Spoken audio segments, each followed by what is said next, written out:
You know what? It helps if I turn on the microphone. I started talking. And then you got this weird look on your face like, what's going on? It was an excellent introduction. I felt like it was good for everyone involved. And then I realized that something was horribly amiss. I looked to others, as I automatically do, for their faults and their failures. And then I realized the failure was my own. Hello and welcome into the Matt Murphy radio portion of the broadcast day on Super Talk 99.7 WTN. My name is Matt Murphy. That's the voice of Bel K. You will only hear his voice today. You will not see his beautiful face, and I'll tell you why in just a moment. It's Tuesday, May 14, 2024. We're almost to mid-May. It's going to be an exciting show. At least I certainly hope so. For all of you in the audience, you got to listen. I promise you no less than 100 minutes of talk radio excellence today. I don't know exactly where that's going to fall, so you need to listen until 3 o'clock, and you can decide for yourself. Today is episode 570 of the proceedings. We're on a variety of platforms. Of course, we're on the 99.7 FM dial. You can find us 100,000 watts of blow-torch power all the way from northern Alabama to southern Kentucky and all points in between. We're also on any internet streaming platform of your choosing. If it streams music or news or information or podcast, it streams us. Just find us at Supertalk 99.7 WTN. And then, of course, Supertalk TV is up and running at YouTube, Facebook, Twitter, Twitch. YouTube, Facebook, Twitter, Twitch. Like us, subscribe, give the old thumbs up there. I mean, do all of those things that everybody on podcast tell you to do. We would appreciate that greatly. Bel K does not appreciate the television side of things. As a matter of fact, he chooses not to participate directly in an indirect way. He does as he titles them. And that's a big, like, what is that? That's like advertising. You're kind of promoting the brand. You're branding the show. You're telling everyone, you're throwing out the shingle, if you will. You've got the welcome mat to the world on YouTube, Facebook, Twitter, Twitch, and the welcome mat for episode 570 says, Matt Murphy, succeeding against all odds, obstacles, obstinance, and annoyance. Libertarian lunch, noon to 3. Rat poison. Random. So not even remotely random. I want to thank you, Bel. I had forgotten all about that. As a matter of fact, as I sit here this moment, I cannot remember what we bet on yesterday. Don't tell me yet. I want to know if any of the Chad wants to remind everyone not to forget about the app. I did forget about the app. Thank you, Chad. The app is up and running as well. We have our own platform where you can listen to Supertalk 99.7 WTN. You go to the App Store. You download that by typing in Supertalk 99.7 WTN. Download us and take us wherever you go on your smartphone technology or your laptop. So yesterday on the show, there was a loose bet that was made. And to this very second, if I really focused on it and did not focus on what words were coming out of my mouth, maybe I could remember what we bet on, but I can't remember for the life of me what we bet on. But I bet you a Diet Pepsi against a Diet Dr. Pepper on Correct. Something. And you came to me today and you handed me this, if you're watching on Supertalk TV, delicious 20-ounce Diet Dr. Pepper. And I want to thank you for that. Thank you for paying off your debts. You're welcome. What was it for? Come on, you're good. What was it? Do you want a hint? Yeah. Elections. It was something about some election that happened, and it wasn't New Jersey. What was it? Come on, you're close. You're getting there. You're in the right direction. I'm getting closer. When was the last time somebody won a something and a something and a something? And then... that's still, man, you got to love.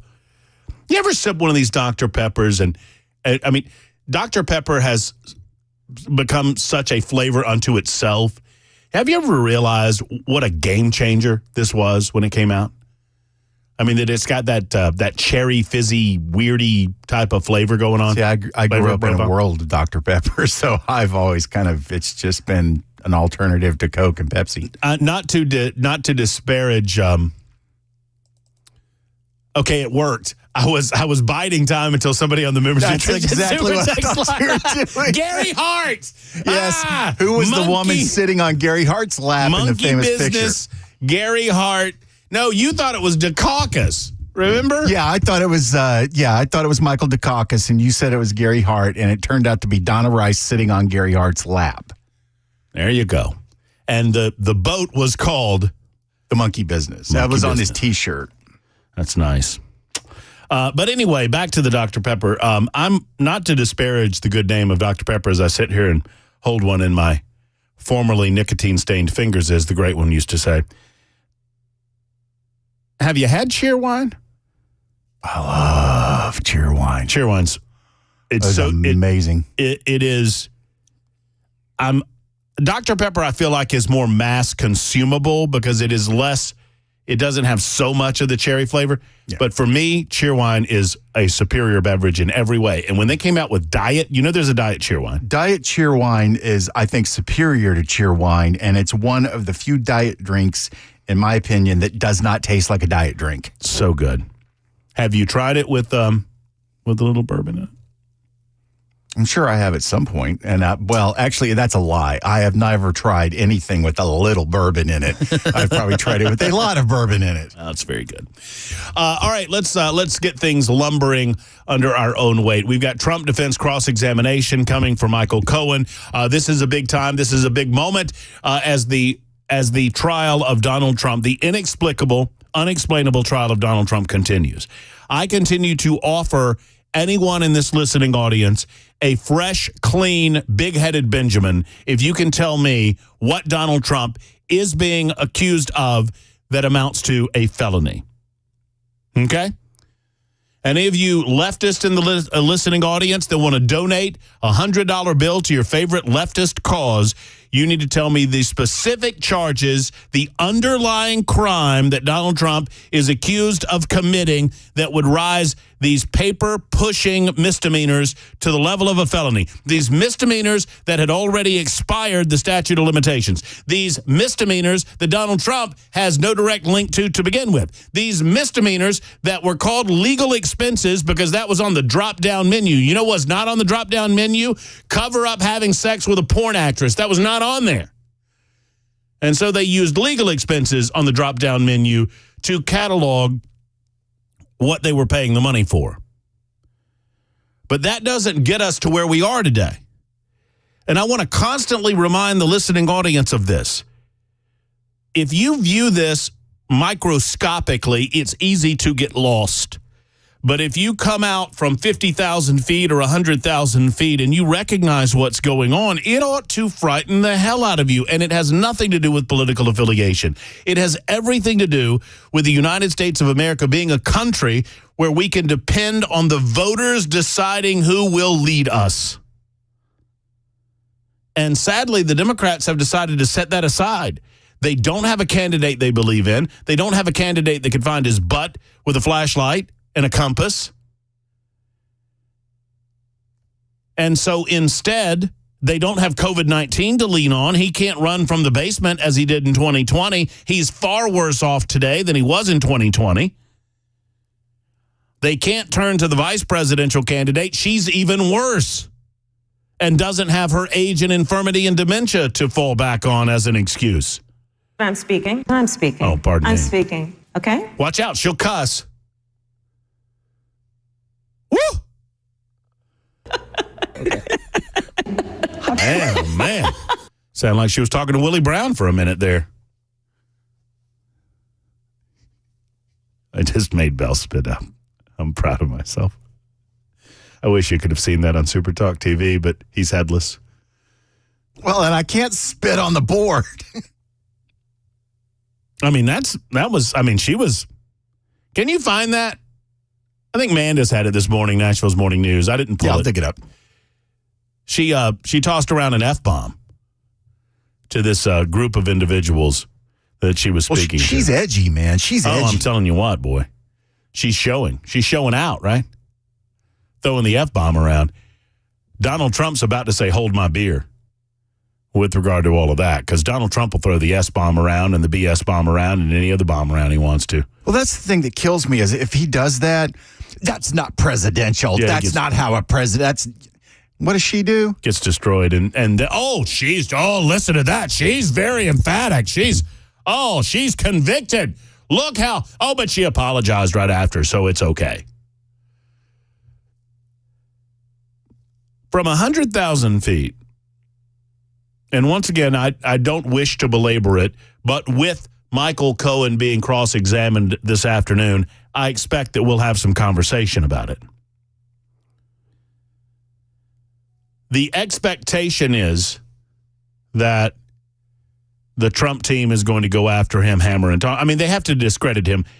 I don't know that during direct examination that he ever gave us what we were waiting for. So from 100,000 feet, who among us believes that any of this would be going on if Donald Trump had decided not to run for president of the United States? I believe it to be conventional wisdom, or at least conventional enough that I will use this as an example. But I believe that the front runner in the presidential contest probably would have been Ron DeSantis. Now, Ron DeSantis got roughed up by Trump to a certain degree, which led some people to be off the DeSantis reservation. But frankly, DeSantis has been a fine governor. He's a conservative guy. He's done a lot to clean up the state of Florida, and I still believe in him. Now, comparatively speaking, it's going to be Trump all day, every day, if it is a binary choice. And the voters made that decision as well. But I never believed that DeSantis was a bad human being. I certainly don't believe he's a bad governor, and I don't believe that he's a poor conservative. Some of you have decided that he is, and that's for you to figure out, because there will be a time when Donald Trump is no longer in the political arena.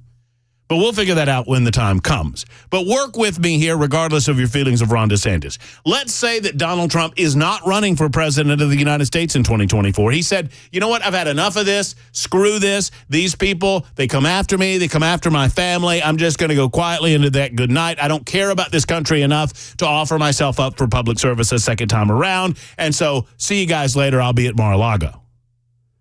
Now, he didn't say that. As a matter of fact, he said quite the opposite. He knew the slings and arrows that would come after him. He knew that he would be attacked. He knew that his family would be attacked, and yet he did it anyway. Does he need any of it? No, he doesn't need any of it. Now, some liberals would say he needs it to stroke his ego or his narcissism, and that's all fine, well, and good. But I believe this man has plenty of ways to do that without exposing himself in the manner that he has to actual prison time. And why? In order to answer the why question, I ask another one.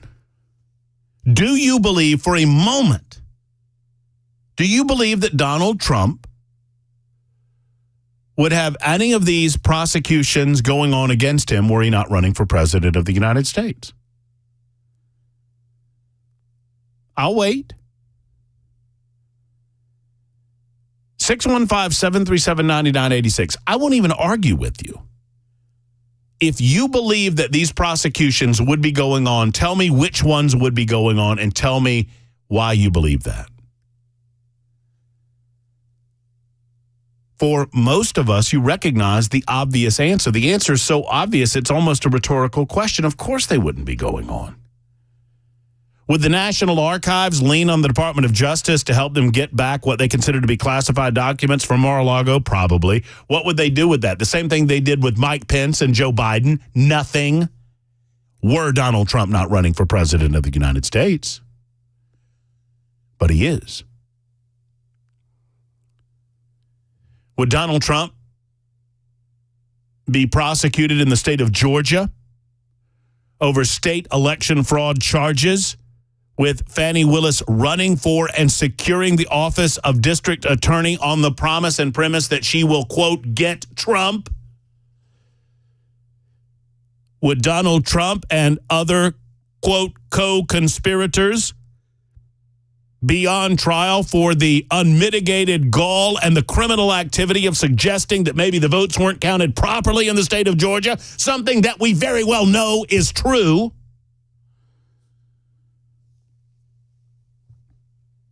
Of course he wouldn't. Would Donald Trump be on trial in Washington, D.C. for his activities leading up to and on January 6th as a co-conspirator to insurrection? A moment in time where Donald Trump very clearly and plainly said to the American people, peacefully protest, peacefully question what has gone on here, peacefully wonder, peacefully walk to the Capitol, peacefully make your voices heard? Oh, yeah, and fight like hell. Would Donald Trump be on trial for January 6th? They've already tried to impeach him for that and were unable to.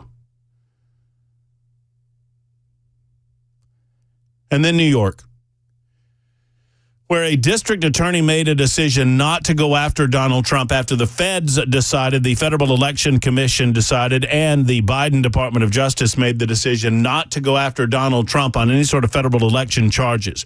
And the district attorney in this case, Alvin Bragg, initially said, you know what, I'm not going after him either. And then two other former DAs came after Alvin Bragg and said someone needs to get Alvin Bragg out of office. Someone needs to primary Alvin Bragg. Alvin Bragg's not one of us. Alvin Bragg's not our guy.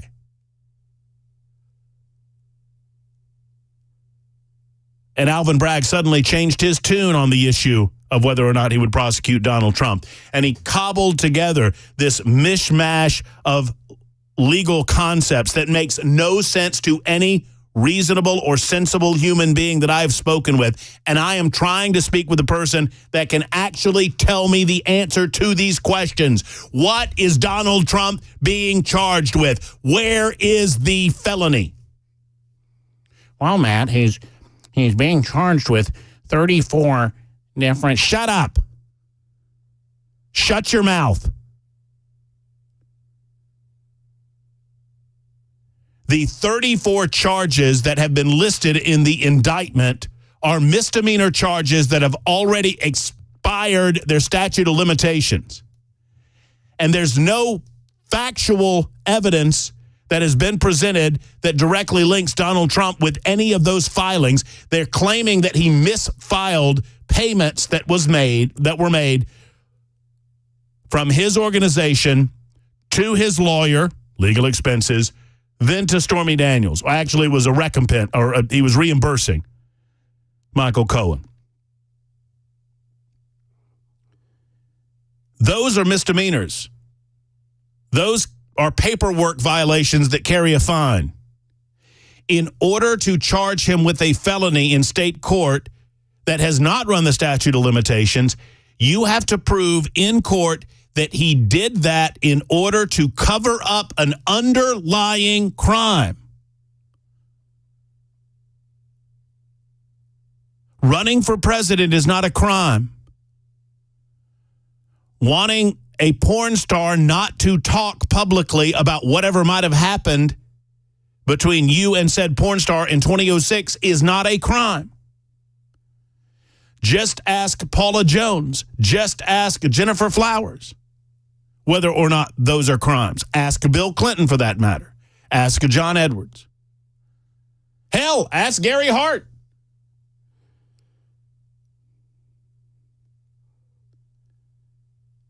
But here's what is happening.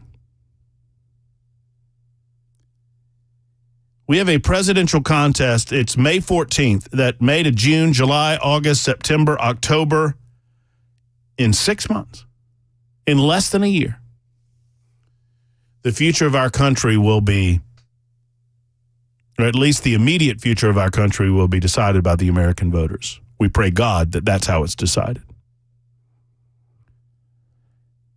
And instead of battling in the arena of ideas, the political Democrats have decided that they're going to battle in the courtroom to attempt to prevent the American people from getting an opportunity to vote for the person that they want to be the next president of the United States. They are attempting to jail Joe Biden's chief political opponent on trumped-up charges that they have yet to announce. The person who is the front runner and the leader of the opposition party to the socialist leftist Democrats in this country is being criminally prosecuted and persecuted without being told the charges against him. He is currently sitting on trial. Forget what you know about Trump. Act as if the guy's name is something else. Act as if his name's Johnson. Pretend like you don't know anything about him. And you tell me if this feels right.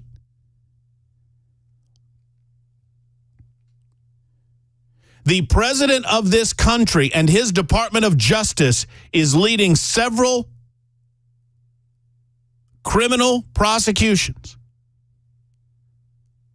And secondarily, the minions within the Democrat Party doing the bidding of said same are leading several criminal prosecutions in an effort to prevent Donald Trump. If you believe my premise that none of this would be happening if he were not running for president of the United States, then you tell me how this is not at its very essence a political persecution. And they've yet to tell him what he's charged with. I believe it was Joseph Stalin who said, and I'm late, I know, I'm sorry, Bell. You show me the man, and I'll find you the crime. It's a damn shame we're not rioting in the streets peacefully. I said peacefully because I realized that I can't call for riots in the streets. Not that I would do that. Sometimes my emotions get the better of me. It's 26 after the hour on Super Talk.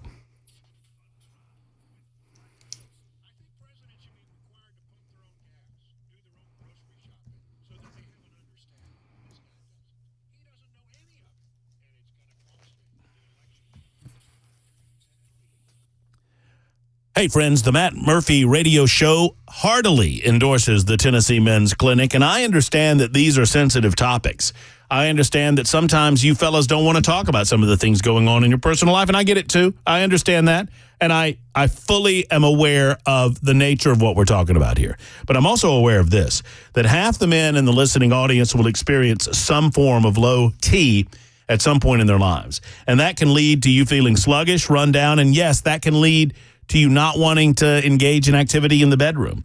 If you don't feel like you used to, from bedroom to the backyard to the gym, wherever you're feeling low energy, when it comes to your health, there are certain numbers that you need to know about, and the Tennessee Men's Clinic makes it easy for you. If you're like most men, this is going to happen at some time or another, and they can get you back on the fast track. Their treatments can truly change your life. Most men experience higher energy, better gains at the gym, better mental clarity, improved sleep patterns, and yes, you can notice even an improved libido. It's all with a telephone call to find out more. Let's schedule that appointment today. Most men say they wish they'd have done it years before they actually did. It's the Tennessee Men's Clinic. Find out more at TennesseeMen'sClinic.com or call 615-208-9090.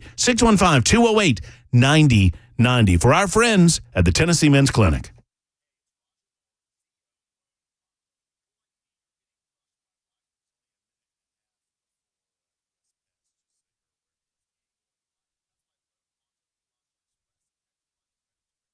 The guaranteed offer is the easiest way to sell your home. It's really simple. We bring you an all-cash offer. You close in as little as 21 days.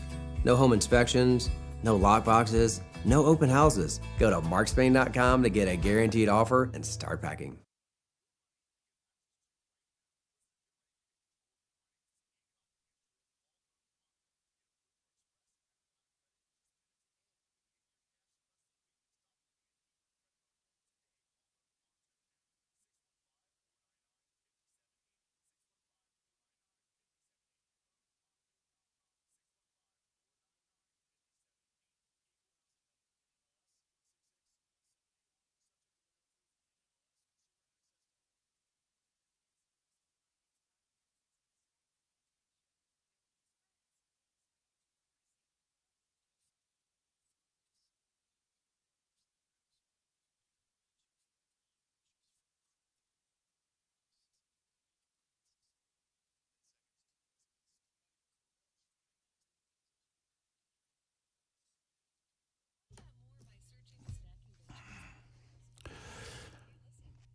You know, if you don't have U.S. Pest in your life, U.S. Pest, J.K., Erica, and the rest of the team at U.S. Pest Protection, you know what happens when you're away? Do you? I mean, right now, for example, I'll give you an example. At Belle Kay's house, because I happen to know Belle Kay doesn't have U.S. Pest. Right now, the spiders and the roaches are hanging out with his Cobra and hanging out with his kittens. And there are certain components of that he doesn't want in his life. You don't want the bugs and the creepy crawlies hanging out on your sofa, watching your TV, drinking your fluids in your home. You need U.S. Pest to eliminate. They need to go get their own home somewhere else. And that's their problem. What you need to do is call U.S. Pest today. In all seriousness, folks, it is bug season. And you don't have to tell me because I see them. I see them on the outside of my house. I don't see them on the inside of my house. U.S. Pest, make sure of that. U.S. Pest Protection can handle the roaches. They can handle the ticks. They can handle the fleas. They can handle the spiders. They can handle the things that your dogs try to carry in or your cats try to carry in from the yard. You just need to make a call to U.S. Pest today and let them come out and give you a free pest inspection. They can also do the exterior of your home as well, which is nice because that presents a barrier of security against these pests and creepy crawlies. USPest.com. That's USPest.com. Or better yet, make the call today. 615-590-1260. 590-1260.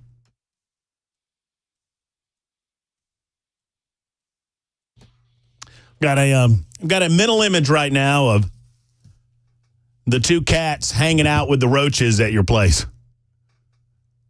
I feel like you're probably protected thanks to Spicy, the emotional support Cobra. She doesn't eat roaches. To feed her rats. Yeah, but the big ones. Well, then what do you do about? You need U.S. Pest. We'll talk later. All right. I mean, because if she's eating the rats would maybe. I don't know if the rats take care. I don't think the rats take care of the roaches. I don't know. We're going down a rabbit hole now there's rabbits involved. Now the Cobra's eating rabbits. That's great. All right, so just for the record, Matt Murphy's not calling for riots in the streets. For the record. Not yet. Protests. I said riots, I meant protests. I got ahead of myself. I just don't want anybody to think that I'm saying what I'm not saying. But I do think we should be angry. And if you think about it, it ought to get you fired up. I don't care what you think about the dude. I don't. I truly don't. If he is so bad, if he is so evil, then beat him in the arena of ideas. If he is so god-awful, and if his supporters are so marginalized in this country, present your candidate, present your ideas, and let's go. Let's make it happen. But that's not what you're doing. You're tying him up in a courtroom with a nonsensical case that makes no sense to anybody that examines it. Let me tell you, it's going to be a wild show. I'm hopped up on Diet Dr. Pepper. Can't wait. 2:32, Super Talk 99.7 WTN.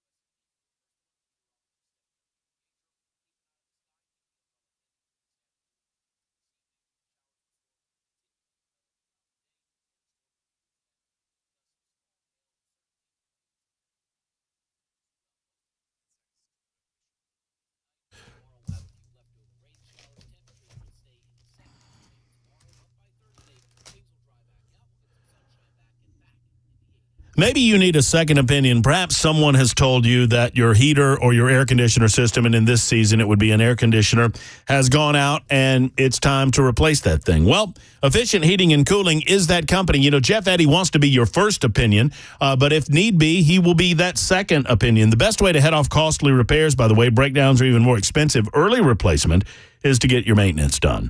Even if you've already begun running your AC, why not go ahead and call Jeff Eddy and Efficient Heating and Cooling and have that AC checked out? Now, most of us have already turned it on, and if you've not had the maintenance, you've smelled the smell. That's dust and dander that's settled on things that ought not to be there. You need to get that dust and dander removed for the health of yourself and the health of your family. When it comes time, they're a diamond contractor with Mitsubishi Electric, an elite pro partner with Rheem, and they can assist you in that regard as well. Go to efficienthvac.net, efficienthvac.net to find find out more. Or give Jeff and his team a call at 615-784-4424, 784-4424 for efficient heating and cooling. If your AC's not ready, call Jeff Eddy. And efficient heating and cooling. Hey, what's up, guys? This is Matt Murphy for Members Nutrition. I want to tell you about the Members Nutrition difference, and I want to encourage you to go over to the Members Nutrition website. Number one, they believe at Members Nutrition that they can sell vitamins and supplements at a lower cost point, and they're doing it every single day at membersnutrition.com. Number two, they want to make these products right here in the United States of America, not from some overseas company, and they do that every single day. I encourage you to go to membersnutrition.com. You'll get 50% off your purchase price at checkout. You don't have to put in any codes. Just go to membersnutrition.com. Once again, membersnutrition.com.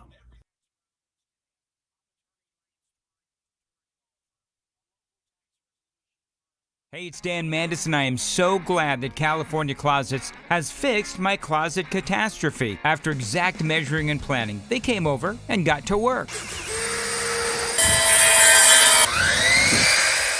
Yeah, once it was all plotted out on their 3D CAD system, the pieces are measured, cut, and precisely installed into my space. It was clean, fast, and professional, and above all, my new closets look and function great. Now, this was my dormer, and now this is my new dormer thanks to California Closets. Look at all of this added space for shirts and shoes, you name it, and it is cut so precisely, simply amazing. And my old closet that has now been reborn as the ultimate in style and functionality, making the best use of the space that I had. They can work on just about anything: bedrooms, garages, home offices, closets, pantries, and so much more. Find them online, CaliforniaClosets.com, and see what they can do for you. You can schedule a free design consultation.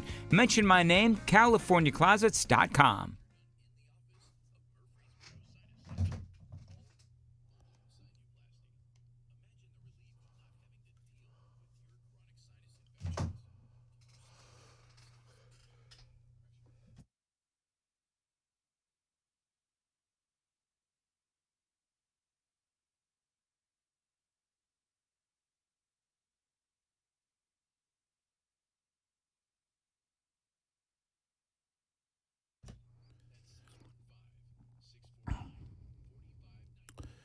Have you ever wanted the opportunity to meet the one and only Dan Mandis?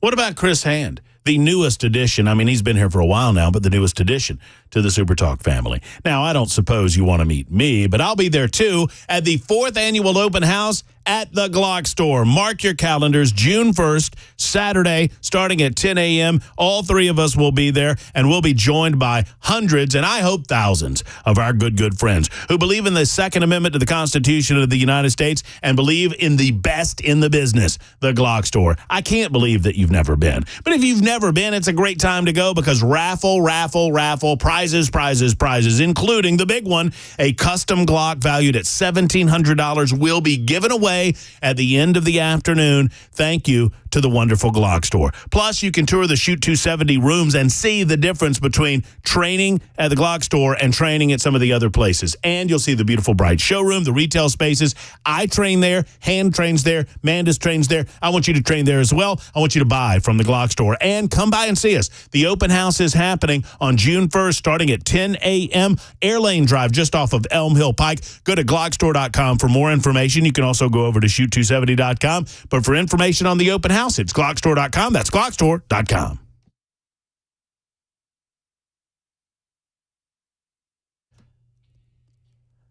All right, in the meantime, talking about the soon-to-be cross-examination of Michael Cohen in New York City. This should be the highlight/lowlight of the trial, depending on your point of view. Michael Cohen did not explain any of the charges against Donald Trump. As a matter of fact, I mean, I'm not the only guy asking these questions, right? Vivek Ramaswamy joined Speaker of the House Mike Johnson. I think Byron Donalds was there, amongst other assembled elected representatives in support of Donald Trump. By the way, Bell, did you see the screenshot of them giving the press conference during the lunch break? No, I did not. Did I miss anything really good? I have to believe they color coordinated the ties. So you have Byron Donalds, Mike Johnson, Vivek Ramaswamy. There was another representative, I think, from Florida that I didn't recall, or I don't notice by face. All of them wearing what color tie? Blue? Red. Oh, okay, yeah. Red. You're right. And all of the ties looking particularly long toward the bottom end, a la the man himself. Vivek Ramaswamy asking questions. Sadly, it may appear to actually be working. Now, I would like for anybody here in the press, anybody at home, anybody in MSNBC or the media afterwards, to clearly state what exactly is the crime that Donald Trump committed. Oh, wait. We have not heard a good answer to that question. It has been vague until today.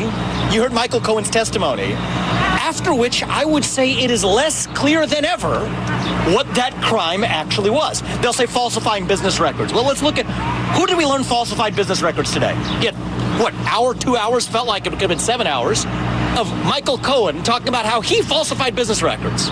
Okay, so you have a guy who has been a perjurer in the past that is now saying he falsified business records. What is the crime that Donald Trump committed? Now, it appears to be what they might allege is some sort of bookkeeping error or whatever.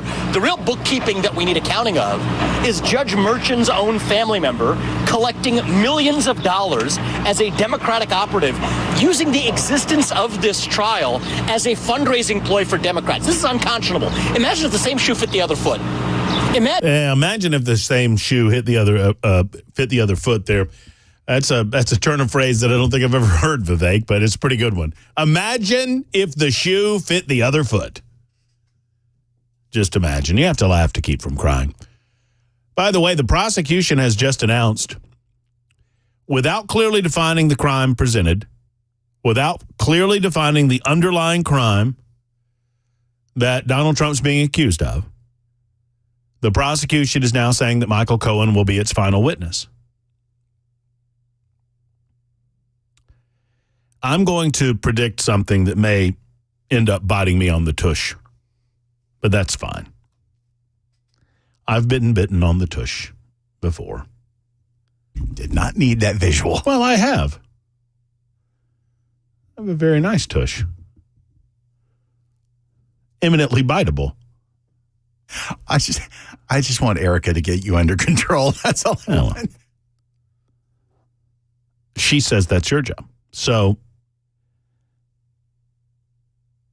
I can't imagine that we live in a world, and I don't know what the jury thinks about any of this. We're not in the courtroom, and I've talked to enough attorneys, Jay St. Clair and others, that would tell you that without being there, without seeing the reaction, without understanding how some of this resonates with the jury, you don't really understand how the jury is responding. I cannot imagine that 12 individuals are going to say that Donald Trump is guilty of a charge that I can't figure out. If you can't define what charges you're laying out in front of the jury that you're accusing him of, how in the hell can a jury understand what to find him guilty of? The underlying crimes, that's not the point. The bookkeeping accusations of misreporting of payments, not only is that the responsibility of underlings, and not only have we not tied Donald Trump to any of that, none of that matters because all of it has to be connected to a broader crime. The only way, and I just can't repeat this enough, and I know I sound like a broken record, and I apologize, but it just sticks in my craw that we've gotten to this point where you are attempting to put the biggest political rival of the President of the United States of America in jail for a crime that you refuse to reveal.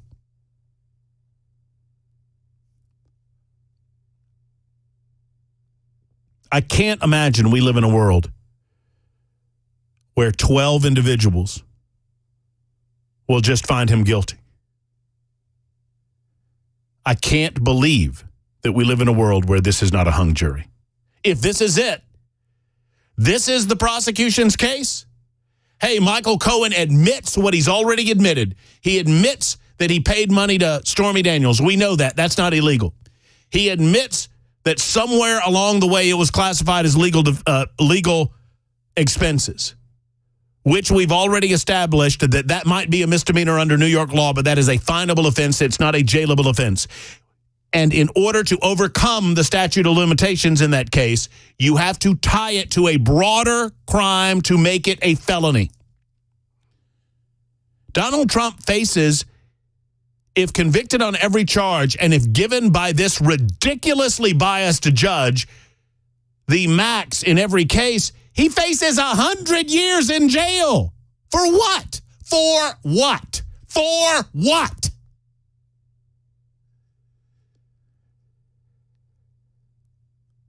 For draining the swamp, or trying to. For going after organizations like the FBI, or trying to. For having the audacity to believe in the American people more than in the bureaucracy.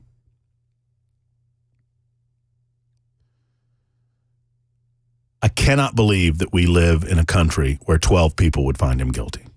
I don't want to live in that country. Now, I am under no illusions.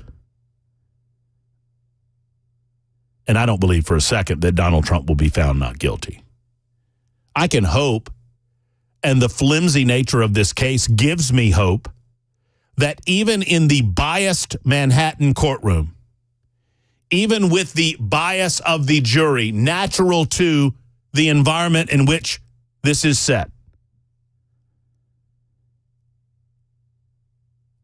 I can hope, but I don't believe it. I think that some on this jury clearly have Trump derangement syndrome. Basic statistics and percentages would bear that out, and I believe that eventually we'll know who is who, but I don't for a moment believe that someone's not going to sit there and just say he's guilty, he's guilty, he's guilty, and that's fine. A hung jury is a very huge victory for Donald Trump in this case. And that's what we should hope for. An acquittal would be just icing on the cake. Z is in Bell Buckle. Hello, Z. Welcome to the Murphy Show.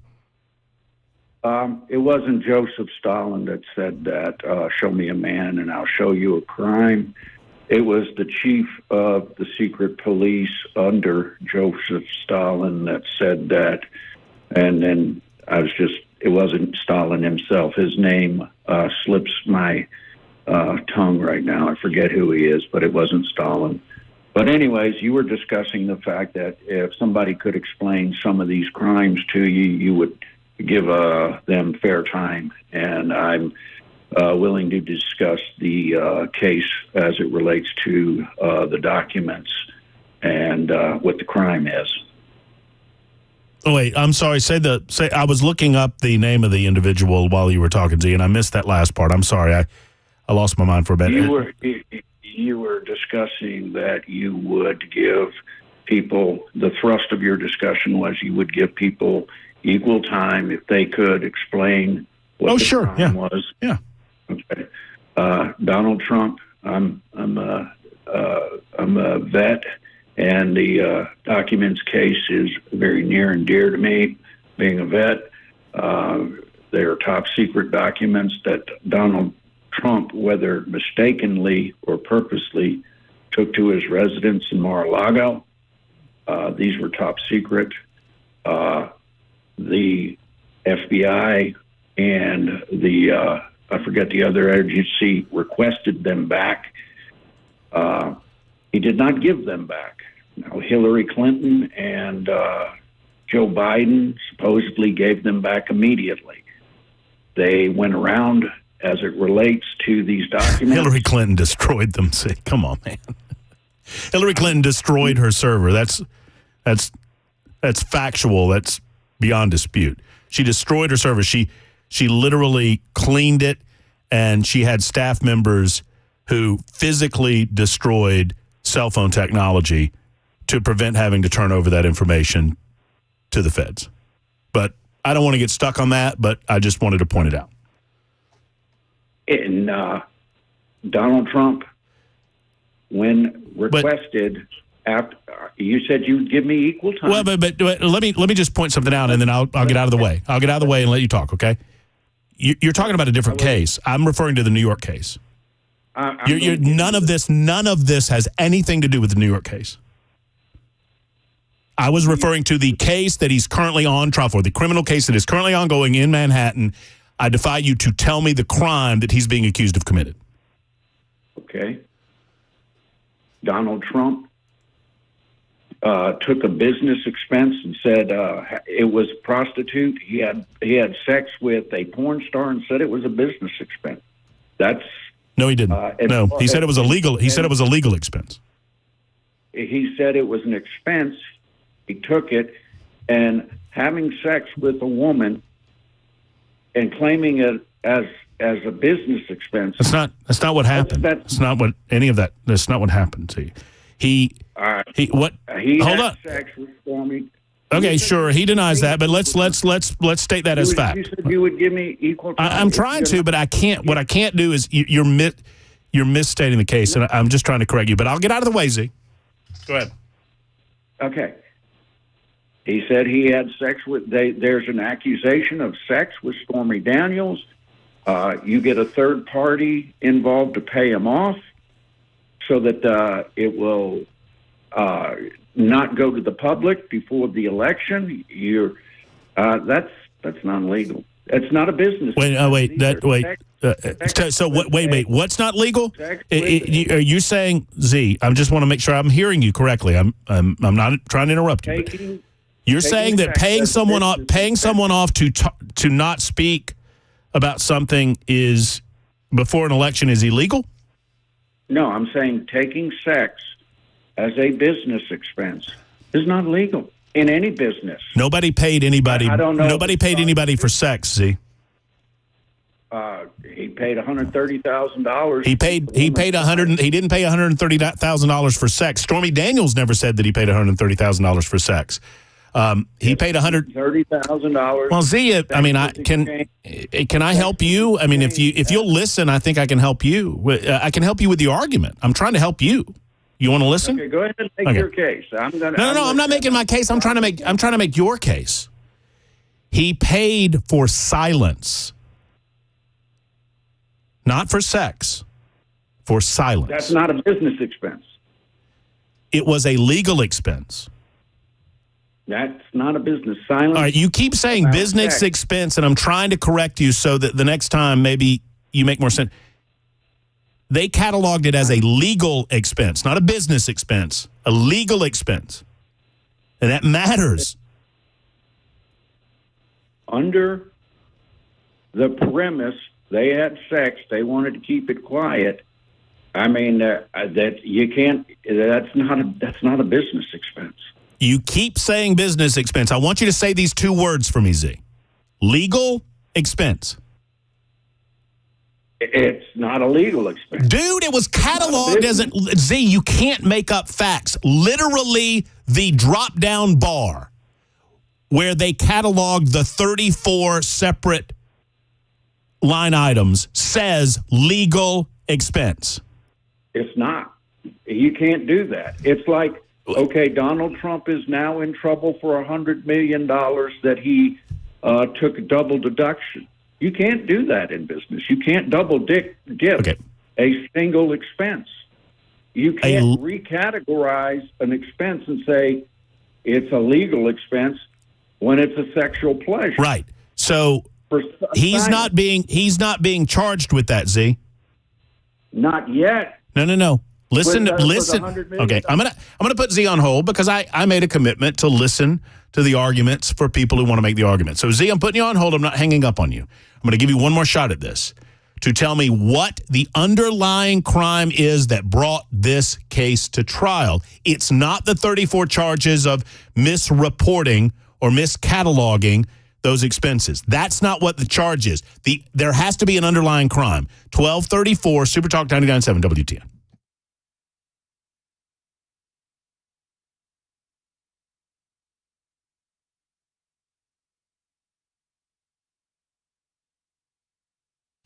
My man Steve Abramowitz is so good. He calls it Heartland Journal. It was formerly known as the Mill Creek View Podcast.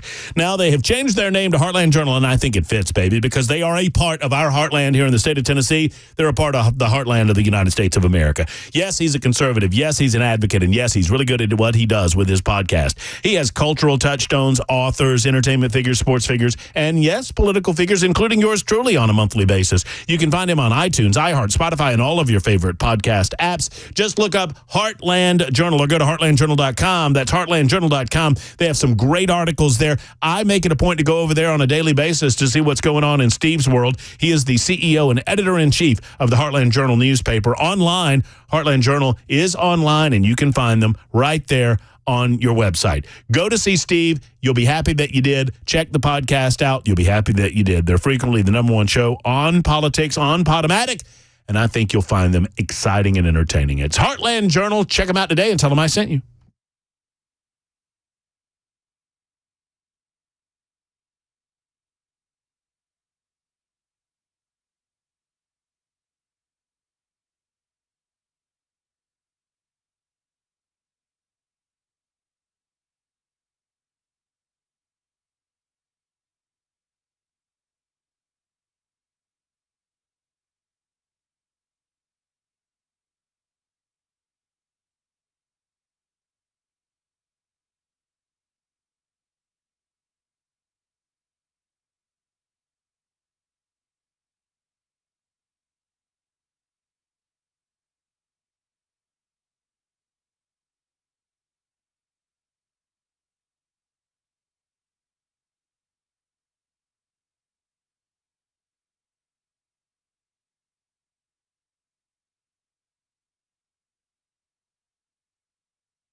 Hey, folks, it's Matt Murphy. May is National Skin Cancer Awareness Month, and with that in mind, Craft Body Scan is offering 20% off all cancer screenings right now. All you have to do is go to craftbodyscan.com, spell it with a C, C-R-A-F-T, bodyscan.com. Now, $119 for you and a loved one for a heart and lung scan. That's an incredible deal.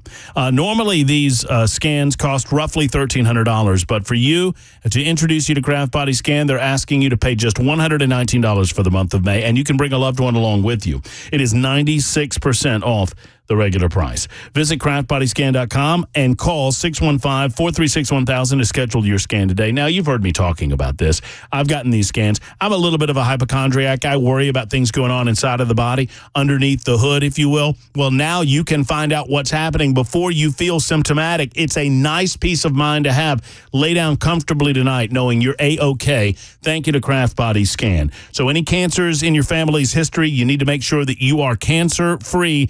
Get that screening today at Craft Body Scan, 615-436-1000, 436-1000.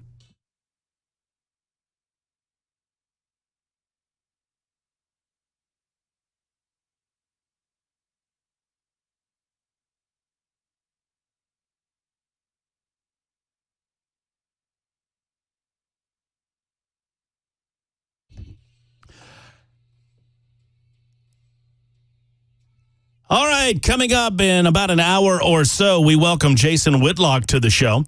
Jason does his podcast in town. He lives in Nashville, Tennessee. If you don't know Jason Whitlock, you'll meet him in about an hour. He's a great guy, a great American, and we're proud to have him in studio with us in about an hour or so. We will introduce him at that time.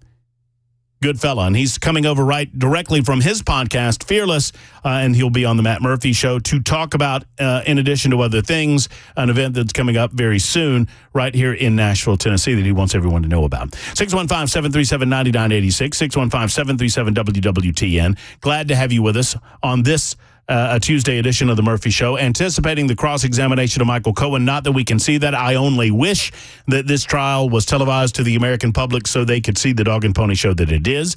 Now, we had a caller on the line from Bell Buckle by the name of Z, who I'm saddened to tell you that he hung up during the commercial advertisement break. Z was making the case. I asked someone to call me, and I'd give you access to the airwaves to make the case regarding the charges currently against Donald Trump. Now, one or two of you have accused me of interrupting Z. I tried not to interrupt him, only to correct him, only to correct facts. I tried not to interrupt his opinion on the matter or his explanation of the matter. However, it was difficult to do because he began talking about the case in Mar-a-Lago, and that is not the case that is in front of us in New York. And so I had to interrupt him eventually and correct him and get him back on track there. And then he began talking about the 34 charges of falsifying business records against Donald Trump. Those 34 charges of falsifying business records, in and of themselves, they are misdemeanors. In other words, under New York law, and I just want to explain, and by the way, once again, Z hung up. I put him on hold. He decided to hang up. Z, you can call back anytime. It was not my intention to interrupt you, as wrong as I thought that you were. I simply had to kind of steer you in the right direction on occasion when you were veering off the reservation. Trump faces 34 separate charges. Those charges are all in and of themselves misdemeanors, and they have run the statute of limitation if the only thing that he is charged with is falsifying business records. In order to make this case work, the prosecutor, Alvin Bragg, has now claimed that Donald Trump was not only falsifying business records, but he was falsifying business records with the intent to commit or conceal another crime. Are y'all with me so far? Z, are you with me so far? In order for this case to be brought at this time, in order for a judge not to throw it out because it has expired the statute of limitations, you not only have to prove that Donald Trump falsified business records, you also have to prove that he did so to conceal another crime. My question to you, Z, is and was, what is that crime? The prosecution has yet to say. We can speculate what they think the crime might be, but here's where it gets interesting. Because they have presented no evidence about the underlying crime, except to say that there is one. What we extrapolate from the conversations that we have heard from the DA, what we extrapolate from the indictment, is that the assumption is that the felony charge, because you can only bring these 34 charges as felonies if there is an underlying crime. The underlying crime is to, quote, violate federal campaign finance law.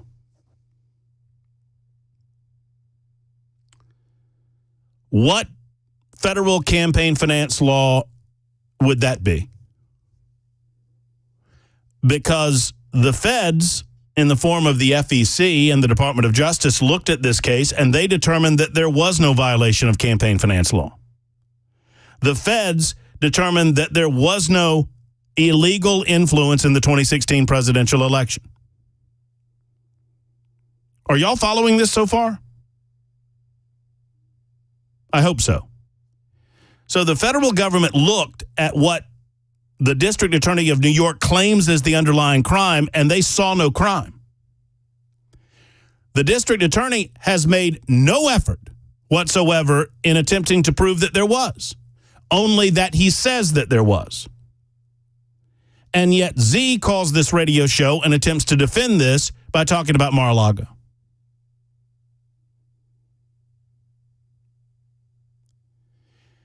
Roberta gets to the heart of what I was trying to explain to Z when he was hung up on the concept of business expenses. Even if we agree on that, Z, I hope you're still listening. I want to try to educate you today, buddy.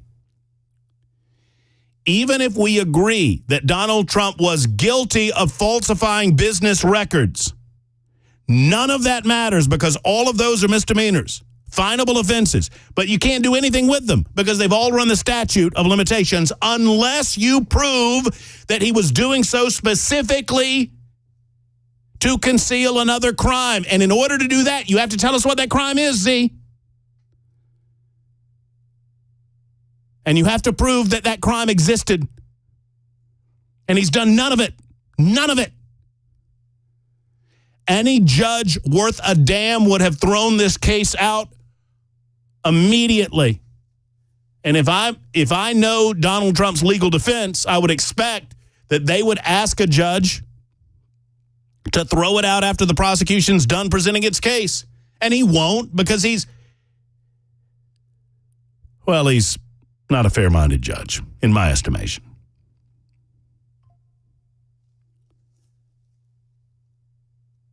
The Manhattan District Attorney, reading here, accused Donald Trump of falsifying business records with the intent to violate federal campaign finance limit and unlawfully influence the 2016 presidential election.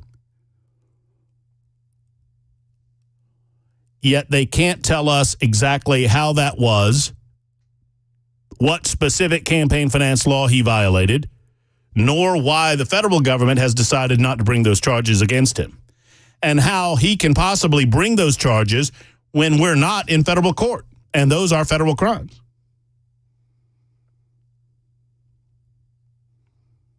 So, Z, thank you for calling. Sorry you hung up. I was going to give you another shot at it. Maybe another time for another day. Phil is in Nashville this time around. Hey, Phil, how are you? I'm just fine, and I got to say you are way too patient with seriously uninformed and closed-minded callers, I got to say. Well, man, that guy, he didn't want to hear what you had to say. He didn't want to care anything about your opinion. And, you know, there are far too many people out there that are just like that. They hear a fragment of a legal theory, they hear a portion of a news report, and they run down the street with their eyes closed, screaming at the rain, guilty, guilty, guilty. And you aren't going to change their mind. They don't want to have their minds changed, and that's just how it is. Now, the question I have is, how is it that a district attorney runs for office, saying he's going to get somebody, like Alvin Bragg did, like Fani Willis did, and say, well, I'm going to get Donald Trump.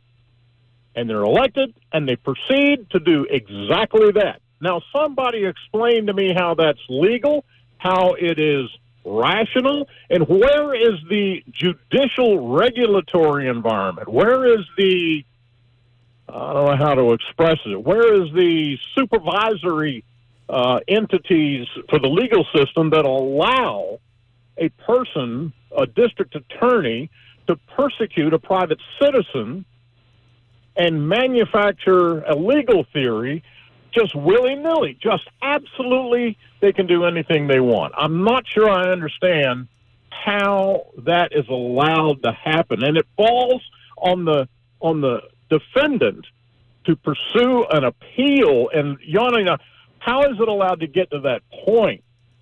It just seems to me that these people are going way beyond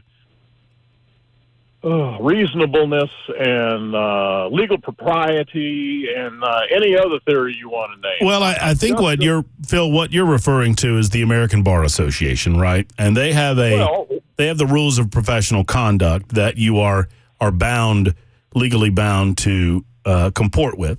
And where are they? Well, I mean that's a great question. I mean it is fascinating to me. I mean it is. You know, I've thought about this. It's somewhat of a loophole. I mean, I could call it a failure of our system. Our system's not perfect, but it is somewhat of a failure of the system that if certain entities run under the premise that they are going to intentionally violate the law, or they're running from the standpoint of vindictiveness, that they are allowed to do so, and that sadly there are voters that will go out and vote for them for that specific purpose. Yes, but if they're voted into office, they're still operating from within a legal structure. You know, a sheriff is elected, but he can't bust your door in and say, I'm going to arrest you for something that clearly you didn't do. I mean, there are legal entities, and I'm having a hard time expressing exactly that thing because I don't go around in those worlds, but it just seems to me that district attorneys and judges cannot be allowed to get together and in a closed room decide how they're going to persecute somebody. Law be damned. Propriety be damned. Justice be damned. We're going to do whatever we damn well please, and nobody can do anything about it. Well, the fail-safe on that would be the legal system itself and the ability to appeal wrongly brought cases or wrongly decided cases, and then ultimately the people themselves. And I know that this doesn't satisfy your frustration because I share the frustration, Phil. I'm with you. I feel you. It's maddening how this can go on. And this is not something new because this same thing occurred in the 1950s with the House Un-American Activities Commission. Had the McCarthyism stuff going against everybody in Hollywood. If they didn't turn in names ratting people out, you were arrested and thrown in jail. Now, and it goes back to World War I even. If you expressed an opinion contrary to what the U.S. government wanted to express about the war in Germany, then you were arrested. I mean, this is not a new theory, and I don't understand how things like this are allowed to proceed unobstructed, willy-nilly, with absolutely no supervisory influence or any kind of... Yeah. I mean, the people are just allowed to do anything they want.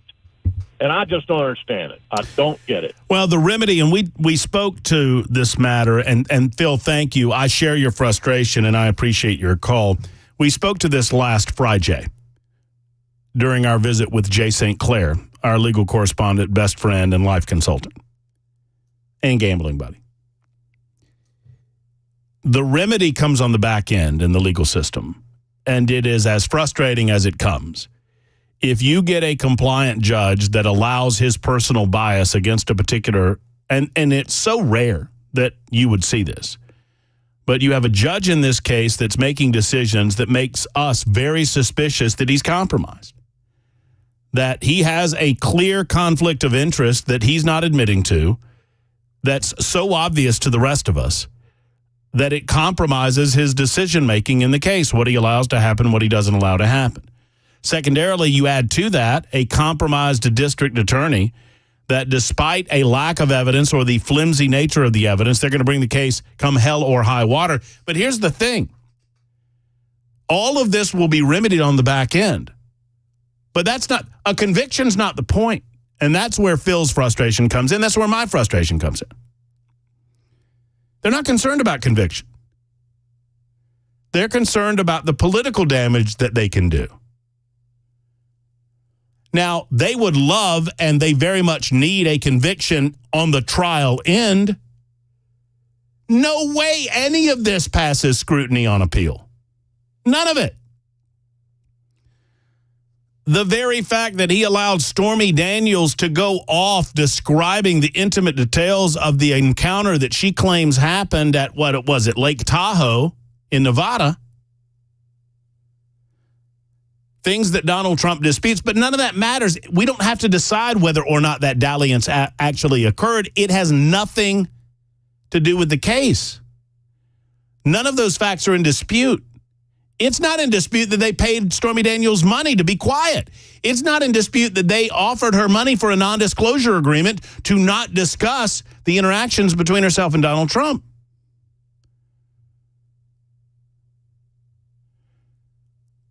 I was watching, I'll give the credit. What's the guy's name? He's a comedian that's on Gutfeld quite a bit. Jamie Little? Does that name ring a bell? I don't know. Someone on the membersnutrition.com super text line will tell me. He said last night, they were talking about this, and he said, well, if Donald Trump paid money to Stormy Daniels to hush her up, it didn't work. And it's so true. The remedy for all of what Phil's discussing comes on the back end in the judicial system. If you have a rogue prosecution and a rogue judge, ultimately they can be held accountable through the judicial canon of ethics or through the American Bar Association rules of professional conduct. But that's all on the back end. Similarly, on the back end, Donald Trump will get his vindication even if he is found guilty by a jury in New York. And I don't know that he will be. If I had to bet, Bell, I'll ask you real quick before we break, and we've got Aaron and Gary and John coming up right after. If you were putting money on, so you've got three choices, guilty, not guilty, hung jury. I mean, what percentage chance would you say that a guilty verdict at the beginning of the trial? At the beginning, I would have said it was 85%. Me too. 85, 90%. Yeah. What about now? Now I think it's probably 50% guilty and 25% hung and 25% innocent. I would actually, if I had to put a percentage on it, I would say 50% hung. And that's way different than where I started. I can't believe in a world, even in New York City, where someone on that jury is not looking at this and saying, what in the hell are these people talking about? Well, I've already been humiliated and forced to buy one Diet Dr. Pepper, so I'm not doing it again. Trying to get you suckered into another one. The remedy comes on the back end, but that's not the point. And that's why Phil's frustrated. The point is to ding him during the trial and to prevent him from being on the political campaign. John, Aaron, Gary, will get to you. Your calls as well, 24 after the hour at Super Talk 99.7 WTN.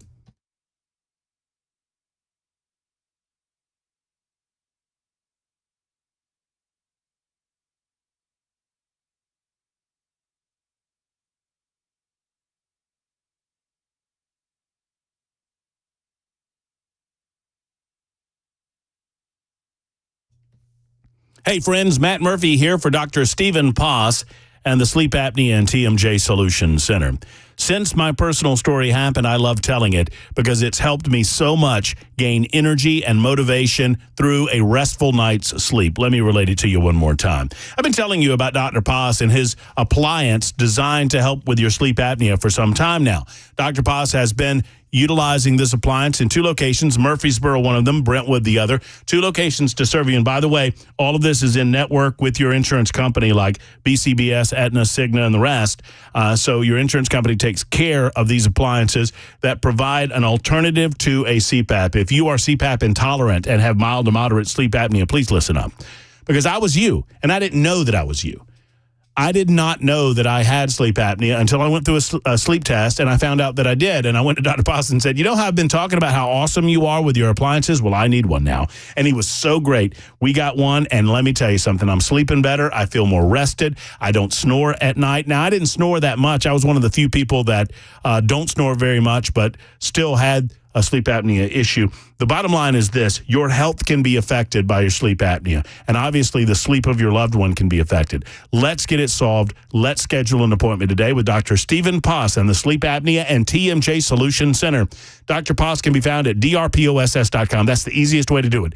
Just go online to drposs.com, drposs.com, and tell him Matt Murphy sent you to the Dr. Paz Sleep Apnea and TMJ Solution Center.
Super Talk 99.7 WTN.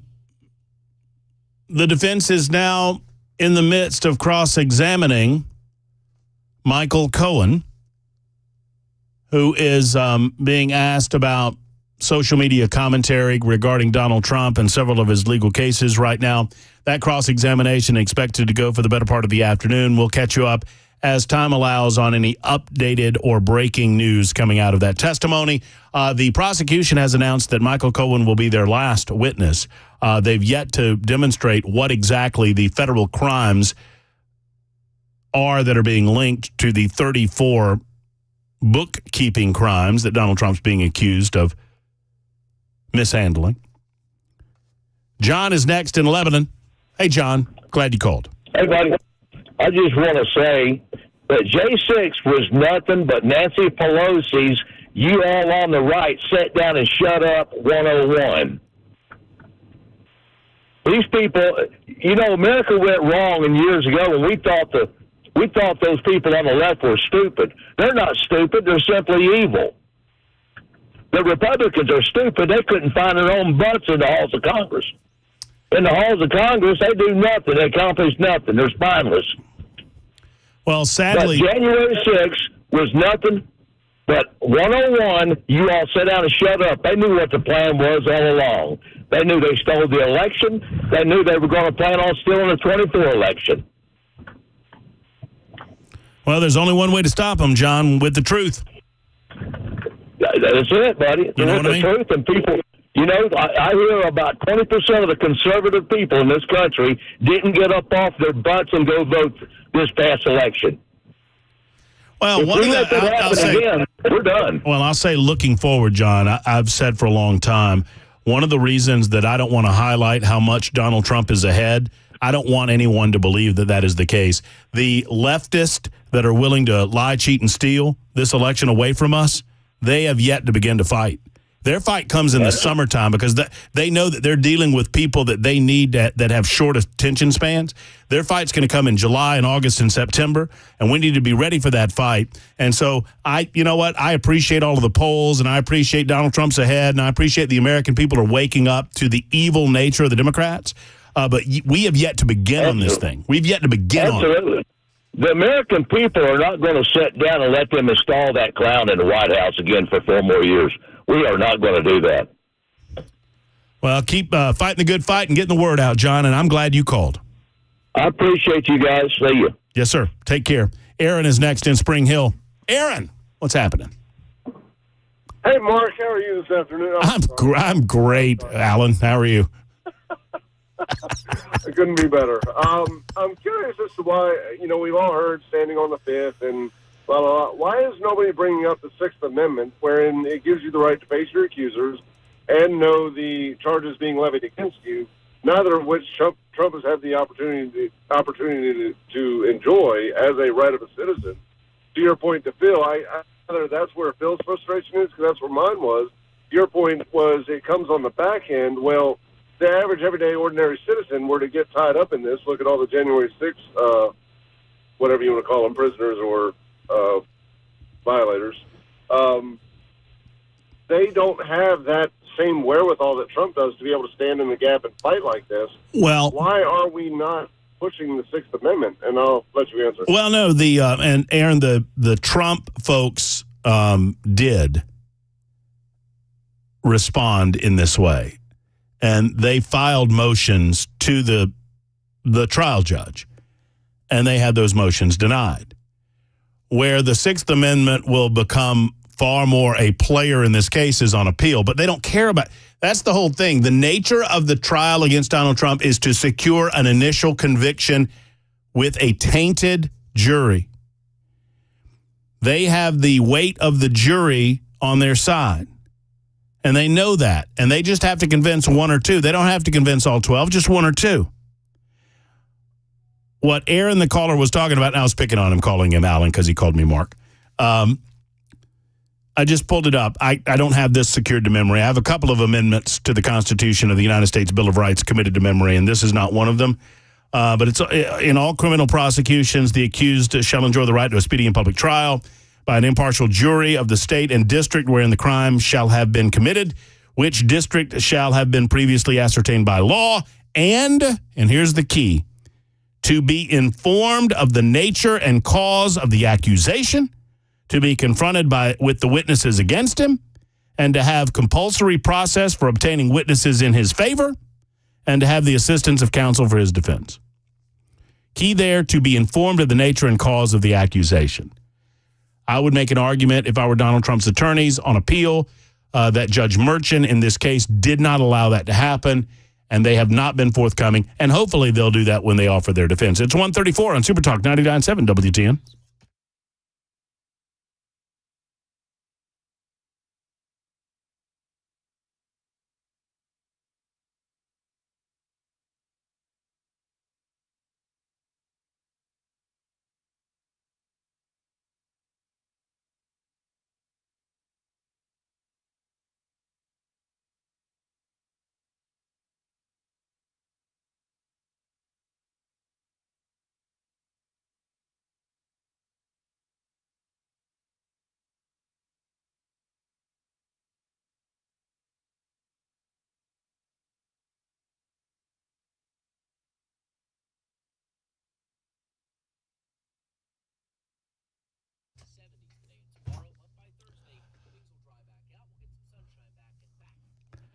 The Dr. Gill Center has been around for a long time. Over 30 years, Dr. Gill and his team of experts have been helping people like you eliminate pain in your life. Do you feel pain right now?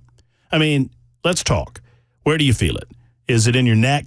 Is it in your knees? Is it in your ankles, your hips, other joints? Do you feel it in the small of your back, running up your spine? Wherever your pain might be, what if I told you that there was a way to alleviate that pain without having to pop pills on a regular basis, without needing injections to block the pain, and without considering surgery? Pain can be debilitating. I know, because I had back pain, lower back pain particularly, that was causing me an inability to play golf or enjoy life. And I went to the Dr. Gill Center when I got into town. And Dr. Gill and his team, Dr. Wendy specifically, took me through my paces, examined me, checked me out, looked at my spine through x-rays, and we developed a plan of action, a plan for success.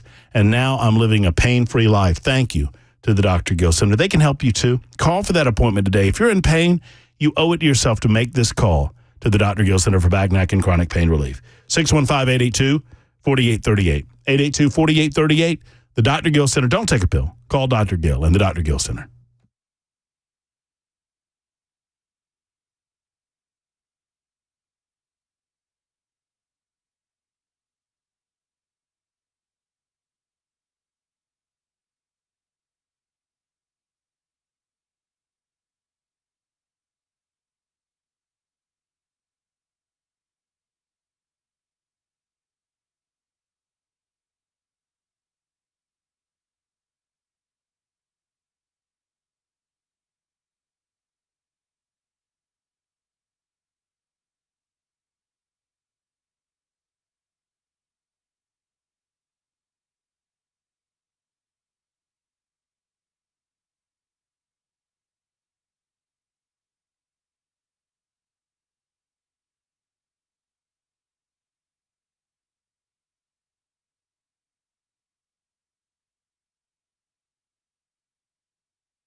Super Talk 99.7 WTN 139. You know, I need some help from you guys.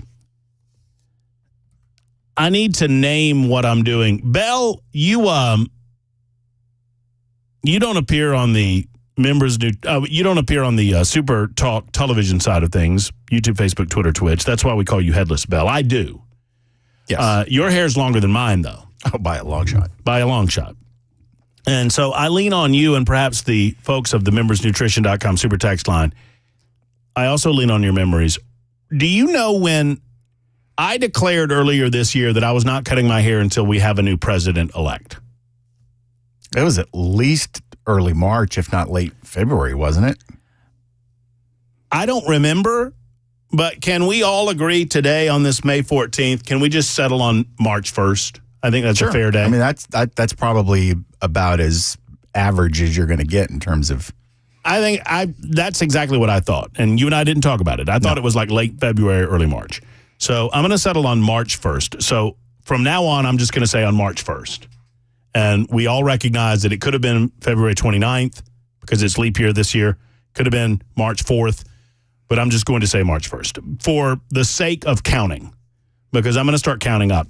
So if you watch on Super Talk TV, you know that I am growing out my hair in honor of and in celebration of the fact that I believe that Donald Trump will dispatch of Joe Biden come November 5th. What? I'm sorry, I remembered a piece of the conversation we had before the show about this, and it made me giggle. What? You're going to donate your hair to Trump so he can have a decent wig. No, I didn't. That's what you heard. That's not what I meant.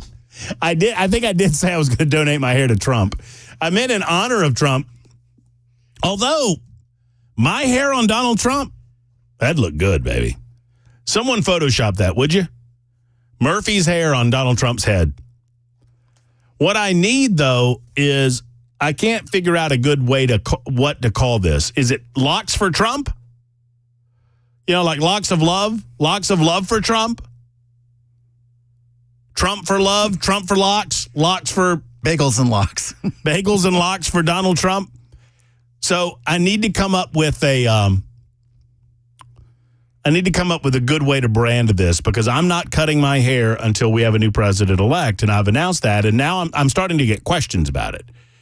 I received an email this morning, or it's from yesterday, I saw it this morning, where someone asked me why, when they look on Super Talk TV, do I look like a vagrant? Well, I don't know that has much to do with my hair, but I assume they're talking about my hair. Has the comment, don't bring this radio show into our house, been uttered yet? Maybe. Tresses for Trump. Keep the comb over, says TB. Well, so what I'm seriously considering doing is I'll grow it out until Donald Trump wins the election on November 5th. And then I will donate. I mean, sincerely, I'll get my hair cut and I'll donate to Locks of Love. And I know that you have to grow it pretty long. Yeah, I think they need at least a foot to be able to work with it to make wigs. Yours would be long enough. Yeah. Will you donate with me? No. Why not? Because to hell with the kids with cancer. John says I could call it the Trumpador. That's actually pretty good. That's pretty good. No, and I'm being facetious. I feel bad for kids with cancer, but I'm not cutting my hair. You give in other ways. I mean, I know for a fact that you go to some organizations and you bring your emotional support Cobra so kids can become familiar with Spicy and how an emotional support Cobra can benefit their lives. Snakes aren't slimy. Trim for Trump, MAGA locks. See, I knew you people would come up with good thoughts. What do you mean? Wait a minute. Is this true? 6585 says it can't be gray hair. I don't believe that for a second. I don't know, but that's what seemed like an odd. I mean, and honestly, your gray is in your beard. It's very, very little of it's in your. Yeah, I mean, I've got a little bit of gray your on hair. the top. Your hair's so black it looks like you dye it. I do not. Which you do not. I do not. I don't know why all the gray comes in the bottom portion. And the beard is a little tougher, Tommy. Tommy says grow the beard too, Matt. No, the beard's tougher. It gets in my food, and I'm not a fan of the longer beard. 0469 says hairless. That's what I'm working. Locks for liberation. See, now we're starting to get there. Now Locks for we're liberty? working. Locks for liberty. I kind of like that one. LOL. No, LFL. Yeah. Y'all keep thinking. Tommy says, you're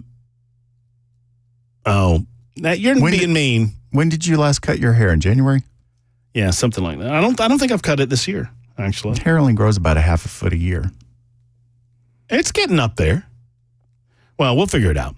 615-737-9986. One way or the other, not cutting it until Donald Trump is the new president-elect of the United States of America. That means November 5th.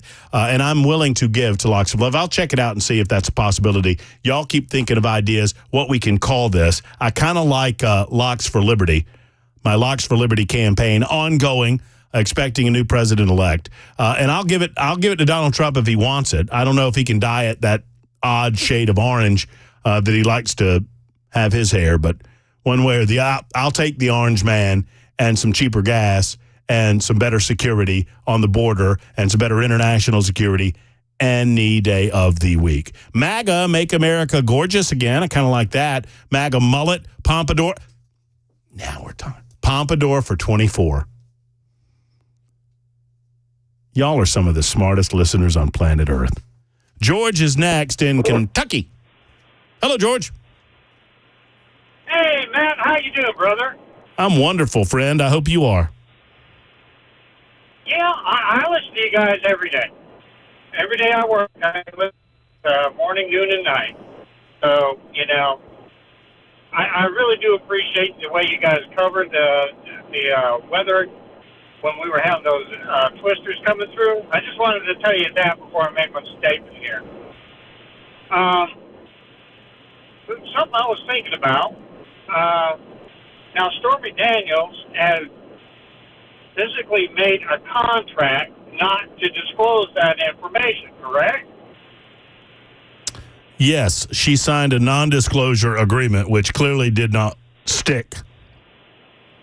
Well, couldn't she also be sued for a breach of contract and Trump take her for every nickel she got? Sure. I mean, I don't know that he could take her for every nickel she's got, but did she not return the money? I mean, maybe she did, and I missed it. Yeah, I'll be honest. There was a period in this story where I paid little attention to Stormy Daniels. I thought it was just a dog and pony show signifying nothing.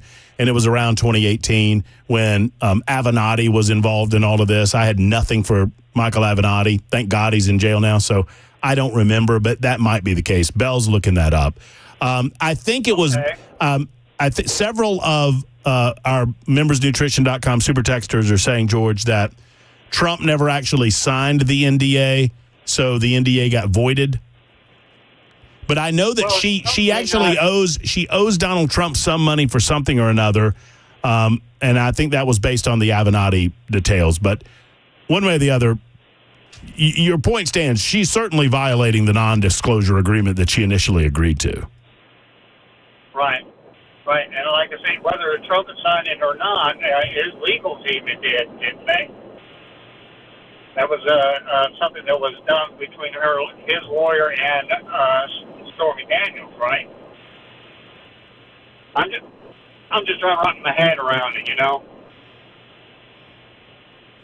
A story from 2018 from Politico says she offered to return the $130,000 in exchange for being released from the agreement. She also offered to drop a lawsuit filed March 6th in which she claims the agreement is invalid because Trump never signed it. Yeah, so I mean, your point is well taken that Stormy Daniels made an agreement, a legal agreement, a perfectly legal thing that Donald Trump had the ability to do and his legal team had the ability to do, and it was obviously a legal expense in as much as it went through his lawyer, Michael Cohen.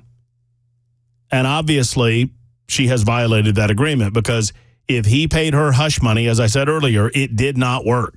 Gary's in Greenbrier. Gary, thank you for calling. Hope you're well. Hello, Gary. Gary, we're going to put you back on hold, and hopefully we can get you to the phone. Okay, buddy? Keep listening on Super Talk 99.7 WTN. Keep watching on Super Talk TV. We appreciate you watching right now as we continue. Don't forget Jason Whitlock in the final hour of the show.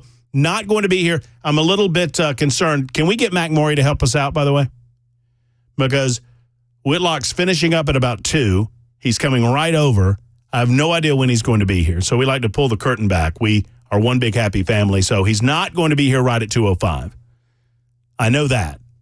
But maybe Morey can help us out. This is what I get for working on a 2-shot before the person gets here. No. The 2-shot, is necessary. He would have been on time if I hadn't messed with it, though. Oh, no. He'll be fine. He's getting done at about 2, and he's going to be over at about 2:10 or 2:15. Where's he coming from? Right down the road. Oh. I don't know exactly where, but he's right down from Music Row, and we're right down from Music Row on Super Talk 99.7 WTN. 8695 on the membersnutrition.com super text line says, I miss the days when porn stars kept their word. Aaron writes, Vivek just crushed it outside the courtroom. I thought that was earlier today. We played a portion of that, and he did actually crush it, describing, as I have for the last several weeks, that there is no underlying crime to tie Donald Trump to a felony here. 150 Super Talk 99.7 WTN, back right after this.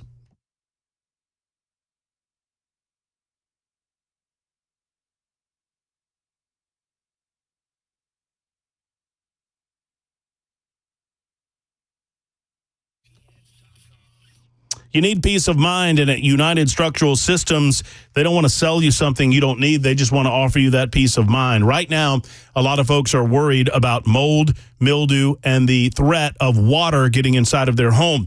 And the company that you've trusted in your crawl space for 30 years is now offering mold treatment. It's perfect timing with all of the humidity and all of the rain that we've been having. Maybe you've noticed musty smells inside of your home. Perhaps increased allergies are a problem. Do you know why? Do you know why those respiratory issues might be happening to you? Well, you might have mold in your crawl space. We don't know, but you might have it. Mold spores travel up through the home and in the air that you breathe. Turn your crawl space into a healthy space with United Structural Systems and their complete microbial growth treatment. They don't just treat the mold, they treat any type of growth that could be eating away at your floor joists as well. If you have moisture in your crawl space, you probably have mold. USS offers what is called the RTE solution: remove, treat, and encap. Because it does no good to remove mold if you don't take the proper steps to prevent it from coming back. USS understands this, and they've seen it time after time, which is why they have a lasting solution for you with complete mold treatment services and a lifetime warranty. Find out more at USSTN.com. That's USSTN.com. They guarantee their best at USS. Foundation repair, waterproofing, and concrete leveling right there in one location at USS. Keeping homes stable and dry since 1994. Call today, 615-488-7855. 488-7855 for USS.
Super Talk 99.7 WTN, Matt Murphy and you.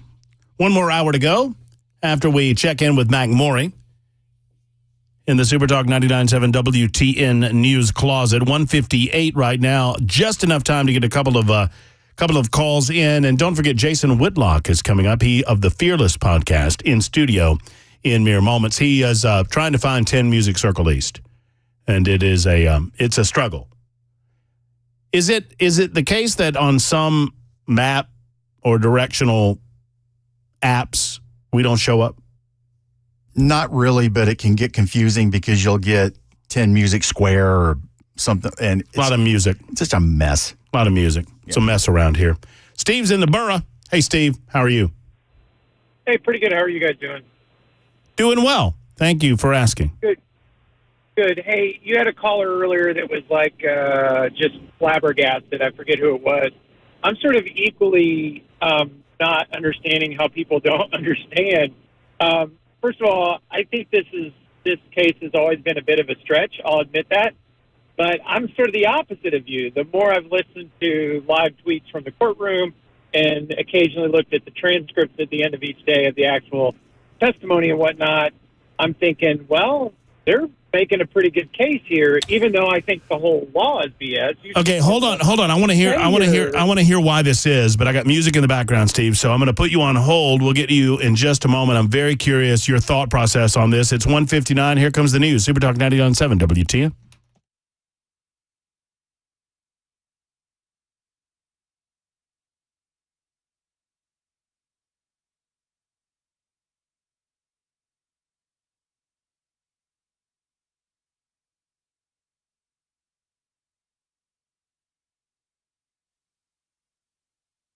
$2:00, I'm Mac Morey with your top story. 71 degrees, mostly cloudy, on and off rain. We are monitoring the possibility for some severe thunderstorms later on this afternoon. Stay with Super Talk 99.7 WTN. Got a complete weather forecast 2 minutes away. Starting with the Donald Trump hush money trial, we give you the latest from Chuck Sievertson. Michael Cohen's cross-examination is underway. The former president's ex-lawyer and fixer was asked by Trump attorney Todd Blanche, "You know who I am, don't you?" Cohen replied, "I do." Blanche said, "In fact, on April 23rd, you went on TikTok and called me a crying little blank, didn't you?" "Sounds like something I would say," Cohen said. The prosecution objected. It was sustained, questions stricken. Earlier today, more from Cohen on setting up alleged hush money payments to porn star Stormy Daniels. ABC's Aaron Katersky at the courthouse. Michael Cohen arranged it, and he took the jury through the whole course of that payment, finally ending today with something of an apology, helping the jury understand that he made a lot of mistakes. He pleaded guilty to federal charges. He served prison time, but all he said because of his loyalty to Trump. And right now in Middle Tennessee, Franklin police investigating after a boy claims a man took video or photos of him using a restroom at Cool Springs Galleria. It happened on May 4th, a Saturday afternoon. The 11-year-old boy says someone held their cell phone under the stall, pointing the camera in his direction. Police posted surveillance video online that clearly shows a man with long blonde hair and a black beard exiting that bathroom. That is the latest news. Weather forecast on the way next. I'm Mac Morey, WTN News.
Hey, friends, Matt Murphy for Pat Davis and Your Health Plan Man, along with yourhealthplanman.com.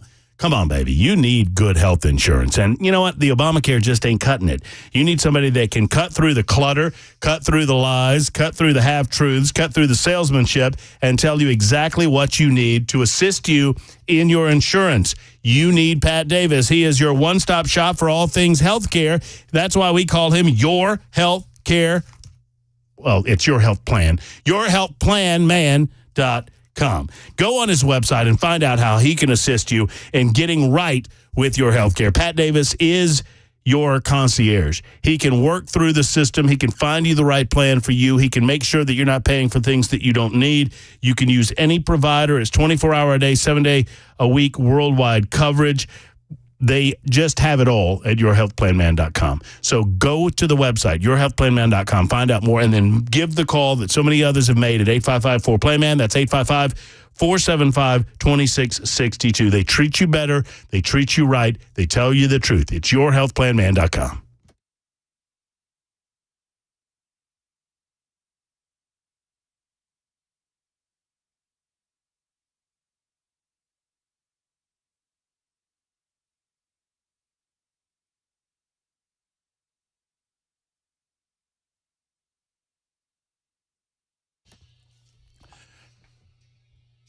It is 2:05, Super Talk 99.7 WTN. You know, if I'm guilty of anything, it's sharing too much. I'm an open book when it comes to this radio show. And loving too much. I do love. Too much. I love you, Belle. I know, too much. Do you love me too? Not too much, but I love you. Oh, I got you to say it. Hello and welcome to hour number 3 of the Matt Murphy Show on Super Talk 99.7 WTN. I want you to read, once you're done processing that telephone call, I want you to read something from the membersnutrition.com super text line and let me know if I should share it. We have a lot going on in that front. We've got Jason Whitlock coming up in studio. He is the host of the podcast Fearless with Jason Whitlock. You know Jason from his time at ESPN, from Fox Sports. He's been a sports columnist for years and years, and he has his finger on the pulse of our nation's culture, particularly with regard to how politics intersects with cultural touchstones and racial issues. And we're going to talk to Jason in just a moment, and excited about that. Anticipating him at any second. He was finishing up a podcast a little bit earlier, and now he's coming in. One of the things I'm going to ask him about this incredible story. I mean, sadly, everything seems to have to be about race in America, even when it's not. And in this case with Caitlin Clark, the new star of the WNBA, is one of those times. Apparently, there are some, specifically, and I don't know this person. I don't follow basketball generally. You know, I'll fill out a bracket and watch some March Madness, but other than that, basketball's not my thing. I just got into hockey fairly recently. So I don't know men's basketball. I sure as hell don't know women's basketball. Well, the WNBA is the 87th most popular league in the world. That's my understanding. The Las Vegas. Oh, sorry. My computer's talking to me there. Get it right, Murphy. Las Vegas Aces center Ajay Wilson, who is a 5-time All-Star, has a few things to say about the Indiana Fever's brand new superstar, Caitlin Clark. The former Iowa star set all-time records for scoring during her senior season, and also the all-time record for scoring of any basketball player in college, male or female. Led her school to back-to-back national championship appearances, lost in her national championship game this past year. But apparently Wilson, in an interview with the Associated Press, said that there was a racial element to the sharpshooter's popularity. And we want to talk to Jason about that coming up in just a moment. Of course there's a racial element. She didn't have the numbers to back up that popularity.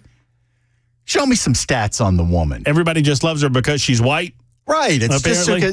Just, she can't score. She's never won a championship.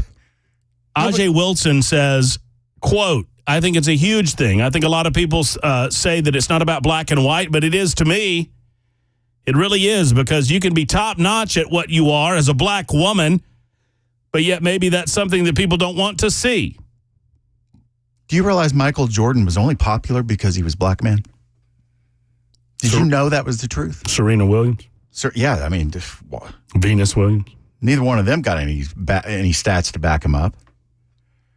Muhammad Ali. Jackie Show Joyner. me a knockout Muhammad Ali accomplished. Jackie Joyner Kersey? Yeah. Mike Tyson, that guy couldn't box. I mean, what are we doing? Acting stupid. Why are we making things up to be offended about? All right, more coming up on that when Jason arrives in our studio. Steve is next. And now Steve had called previously, and Steve has a different take on the Trump trial. I have presented that, at least my analysis, obviously none of us are in the courtroom unless you're in the courtroom. And if you're in the courtroom, give me a call. I want to talk with you. But none of us are in the courtroom. But Steve has a different take on how he feels like this might be going with regard to whether or not Trump will be found guilty or not. And Steve, I'm curious about this. So thank you for holding on. Thank you for your patience. No worries. I missed my theme music this time. I thought you guys were doing like walk-up music, like I was a boxer getting ready to climb into the ring. You know, that was my. I thought that's where you all were going with that. I can give you a little. I can hum a little. Yeah, I can hum a little something if that's what you're looking for. I mean, no, it's okay. So to restate, I think this is the weakest of the Trump trials. I always thought it was a bit of a stretch to get it to a felony. By the way, I want to clarify about that. And my sourcing for this has not been the news. I don't watch the news, but I follow live tweets of people that are in the courtroom. And or occasionally read the transcripts. A lot of people don't know this. There are daily transcripts. Now, this is unique from court testimony all that day. So from the record that day, they issue it at the end of the day. So you can read the actual transcript of the trial, which lacks a certain amount of context, but still it's very helpful to get things more factually accurate. But anyways, based on that, I think that, first of all, it's not really any question if these records were falsified.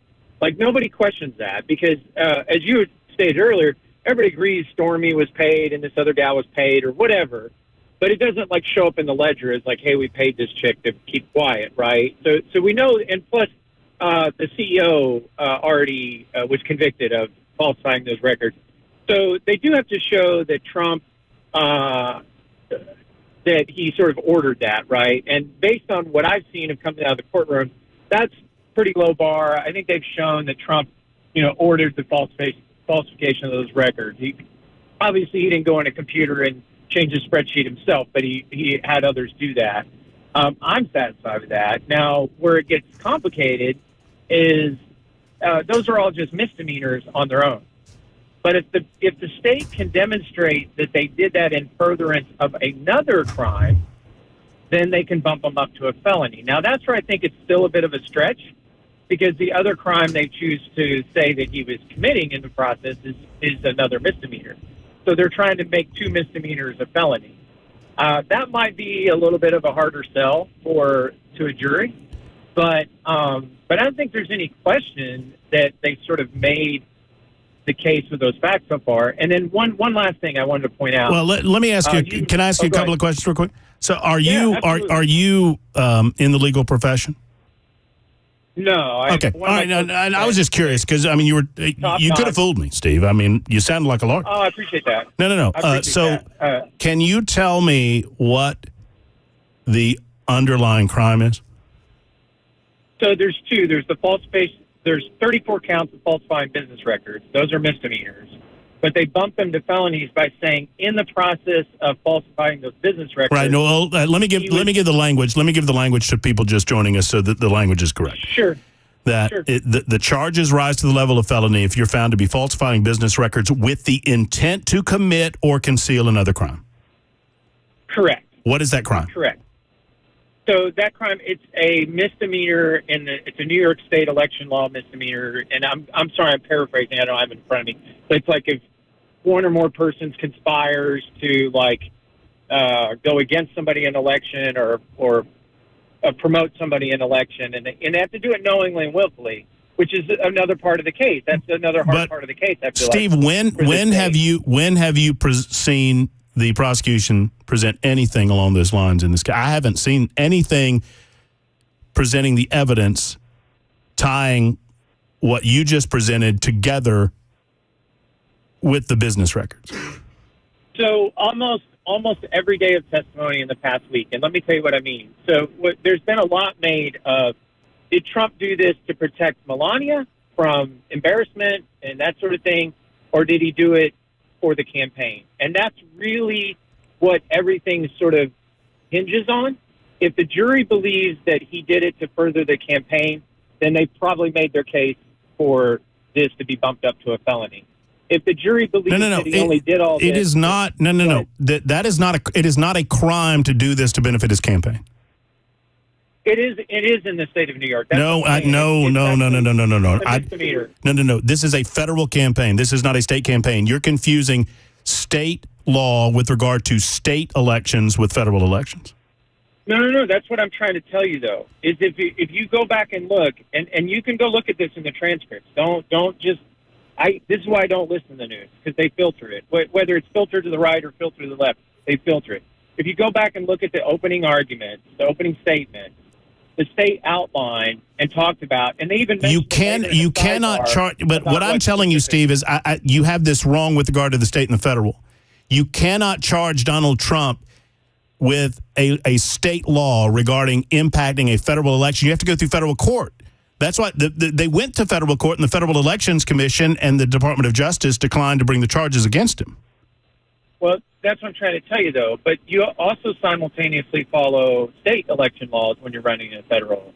So that happens all the time. Here in Tennessee, if you just run for Congress, you're not only following federal election laws, there's also state laws have to So it's your the point is, and I'm rushing you a little bit because my guest is in studio, but and I don't want to do that. But your point is that the misdemeanor charges, which have passed the statute of limitation, rise to the level of federal charges because the accusation is, and I've not seen any of the evidence, Steve, and I would love it if you've seen this, present it to me. I don't claim to have followed every moment of the trial. I don't suggest that I've read the transcripts like you have, but please show me where they presented evidence that he violated those state election charges. Or those state election laws, because I've not seen any of that in trial, and I've looked for it. So if you can find that for me, I'll look online. I'm happy to look, but I've not seen it. Seconds and point out one other thing. You mentioned earlier about all this salaciousness of what Stormy Daniels testified to. Go read the judge's comments. They did. The problem is his own defense attorney didn't object to any of that, and in fact there was a Latin phrase. I'm sorry, I forget what it is. The judge actually objected on behalf of the defense at one point, and he wrote later in a ruling based on this matter. He said, "Oh, when they tried to do the mistrial, he said, I'm not going to do it." And when an appellate court, Steve, rules against the judge allowing that to be in court, they're going to argue what I would suggest to you too is that in front of a jury, it is impossible to squeeze that toothpaste back into the tube. It's impossible to do, and the judge should have well known it.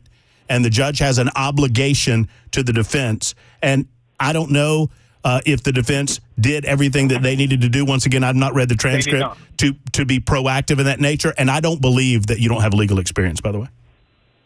Oh, well, maybe I have it on the receiving end, not on the lawyer. Well, maybe so. Thanks, Steve, for the call. 17 minutes after the hour. I appreciate your call, Steve. We're going to suspend that and turn our attention to our next guest who joins us in studio. It's one of those things that I've been trying to get done since I came to Nashville a couple of years ago. I knew that our next guest was living in Nashville. I've followed his career from his time in Kansas City as a sports reporter, as a sports journalist, as a sports columnist. He has parlayed that into being really a voice, a cultural touchstone, and a voice of not only sports but politics and how those things intersect along racial and cultural lines. His name is Jason Whitlock. He is host of Fearless with Jason Whitlock. And it is a pleasure to have him in studio. You know what, Matt? Hold on. All that build up. Without turning my mic off. There you go. Matt, I don't buy what you're selling.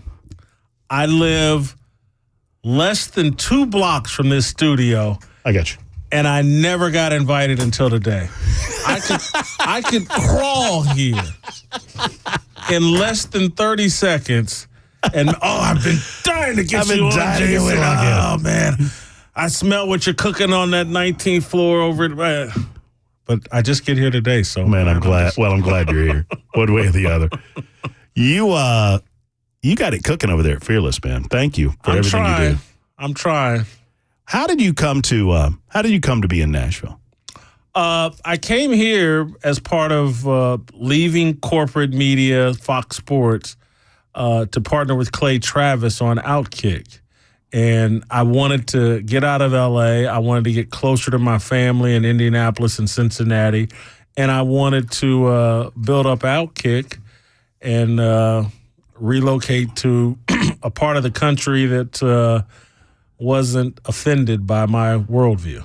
So I'm curious, and I know that every time you go on a show like mine, you kind of cover this ground. But for those that don't know the arc of your career, and I want to explore that just a little bit with you, and we'll talk about some of the things going on today. But, I mean, you went through, I mean, you were a football guy, player. College football player. Played with Blaine Bishop, the great Tennessee Titans safety at Ball State. Oh, Blaine we need to connect you guys. He's next door right now. No, Blaine was at Ball State the same time as me. He's 20 feet away from you right now. I haven't had him on Fearless, but I've had Blaine on plenty of shows. That's cool. We see each other at Ball State football games. I'm a little older than Blaine. I think he was a freshman my 5th year of school. And you parlayed that into a wonderful career as a sports columnist. Did you start as a reporter before you became a columnist? Yeah. I started out at the Bloomington Herald-Times in 1990 as a high school sports writer and covering Indiana University soccer for $5 an hour. That was my reward for 5 years of college at Ball State. You were never afraid as a columnist. What was it, Kansas City Star? Yes.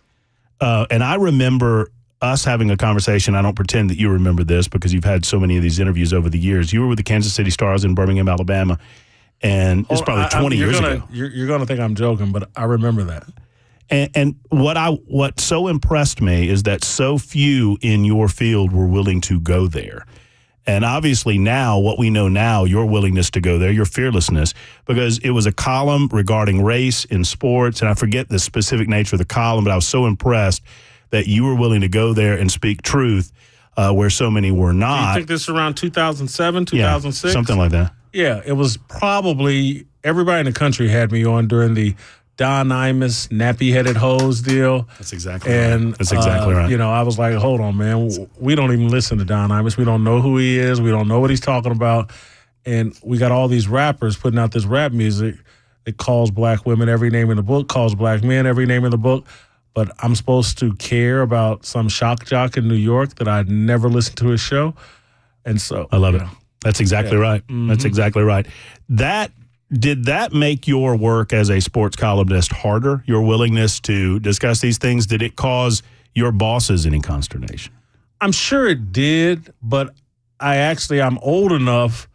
You used to kind of get rewarded for being outspoken and honest and objective and someone that riled people up. There used to be a reward for speaking uncomfortable truths. They've now eliminated that, and you're punished for speaking in corporate media for speaking uncomfortable truth. And so, during my whole career as a sports writer was based off of Mike Royko's career as a local columnist for the Chicago Tribune. Mike Royko, many people would argue, the greatest newspaper columnist of all time. I grew up reading him as a kid, and I said when I got into journalism, oh man, I want to be the Mike Royko of sports. And so Mike Royko won the Pulitzer Prize, was syndicated all over the country, and every newspaper in the country, was a real power player. And I wanted to be that in the sports media lane and did that for the better part. I started writing a column in 1992 in Ann Arbor, Michigan, and left the newspaper industry in 2010. And it wasn't until around 2014 when my approach to writing sports columns was demonized and ruled illegal by corporate media. What do you mean when you say that it was ruled illegal?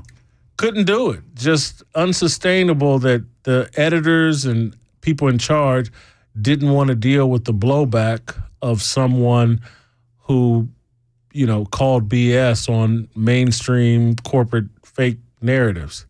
They just didn't want to deal with it. And a lot of it, particularly in the sports world, was driven by Deadspin. Deadspin would call and threaten editors. And people, if they had dirt on you, they would threaten to expose you. And so, it's not that I didn't do dirt, but I exposed all of my dirt, and I was a single man. And so I couldn't be bullied, but some of the people I work for could, and put pressure and just made it real uncomfortable to do the things that I used to do in writing. And so that's eventually, so I eventually moved into television more full-time with ESPN and then Fox Sports. And then you almost went back to ESPN, didn't you? I went back. I did go back. I went back to Fox Sports. I worked at Fox Sports and ESPN twice. I think I remember that was that the Undefeated? That's the second time I went back. Okay. Yes. And then that's when the assassination of my character really, really started, was then in 2014. And tell me if I'm wrong. I mean, you lived the experience. I just observed the experience. But it feels like the assassination of character occurred because you had a different perspective. That's all it was about. Is I particularly being a black man, there are certain things you're supposed to say about the black-white racial narrative and about America's relationship with black people that just wasn't my experience and just isn't really, I don't think, the experience of any person of my generation to the degree that it's promoted here. And I just wouldn't do it. And so ESPN, I think the second time they hired me, it was under false pretenses. They wanted my ideas. They realized that I was the best sports columnist working in that era.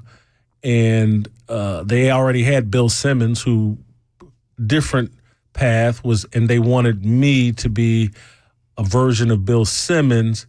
But I'm a journalist. Bill Simmons is a bit more of a blogger and a politician. And so there's just certain journalistic principles I'm just not going to bend on.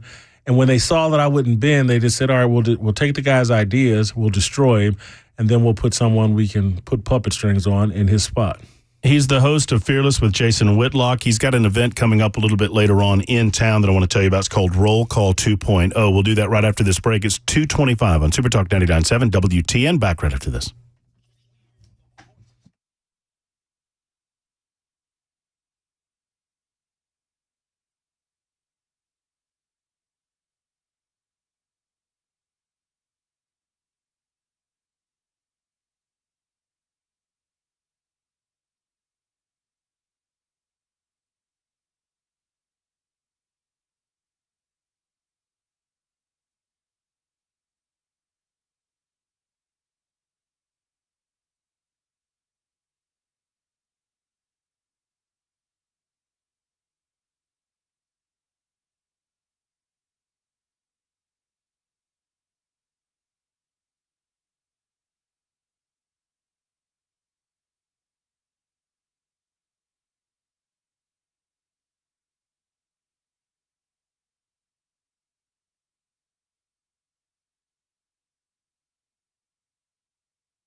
2:30, I'm Mac Maury with your top story. 74 degrees, a cloudy day here on Music Row. Forecast on the way in 2 minutes.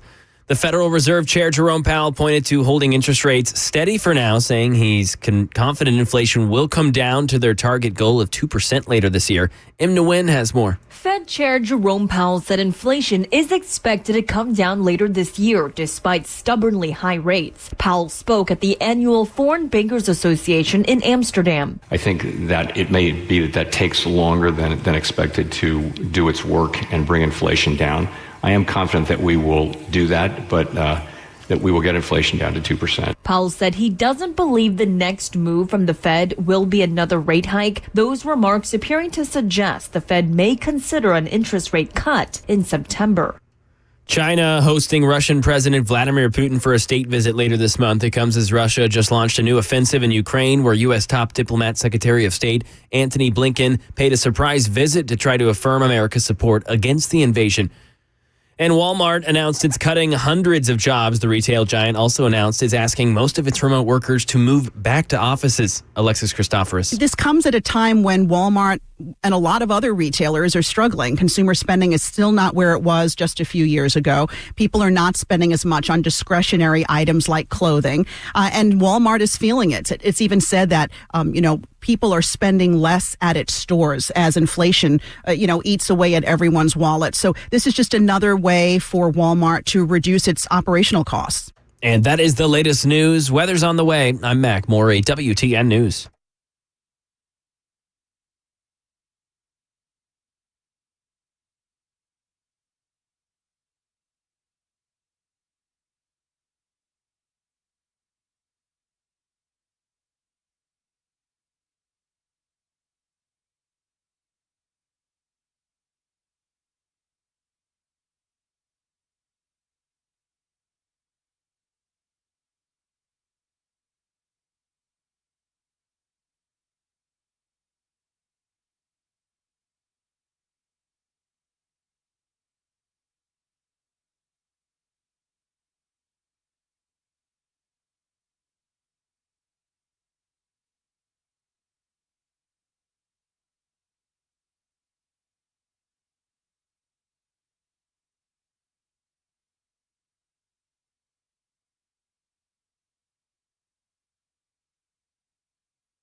Super Talk 99.7 WTN, Matt Murphy, and you, alongside my man Jason Whitlock, who is the host of Fearless with Jason Whitlock. You can find him wherever you find your podcast. Look on, all of the various social media platforms. You can find us on Super Talk TV, YouTube, Facebook, Twitter, Twitch, where you can see Jason sitting in our studio.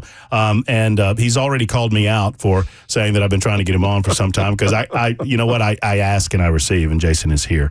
We were talking off air about the state of our country, and I'm curious was that a compelling factor as you?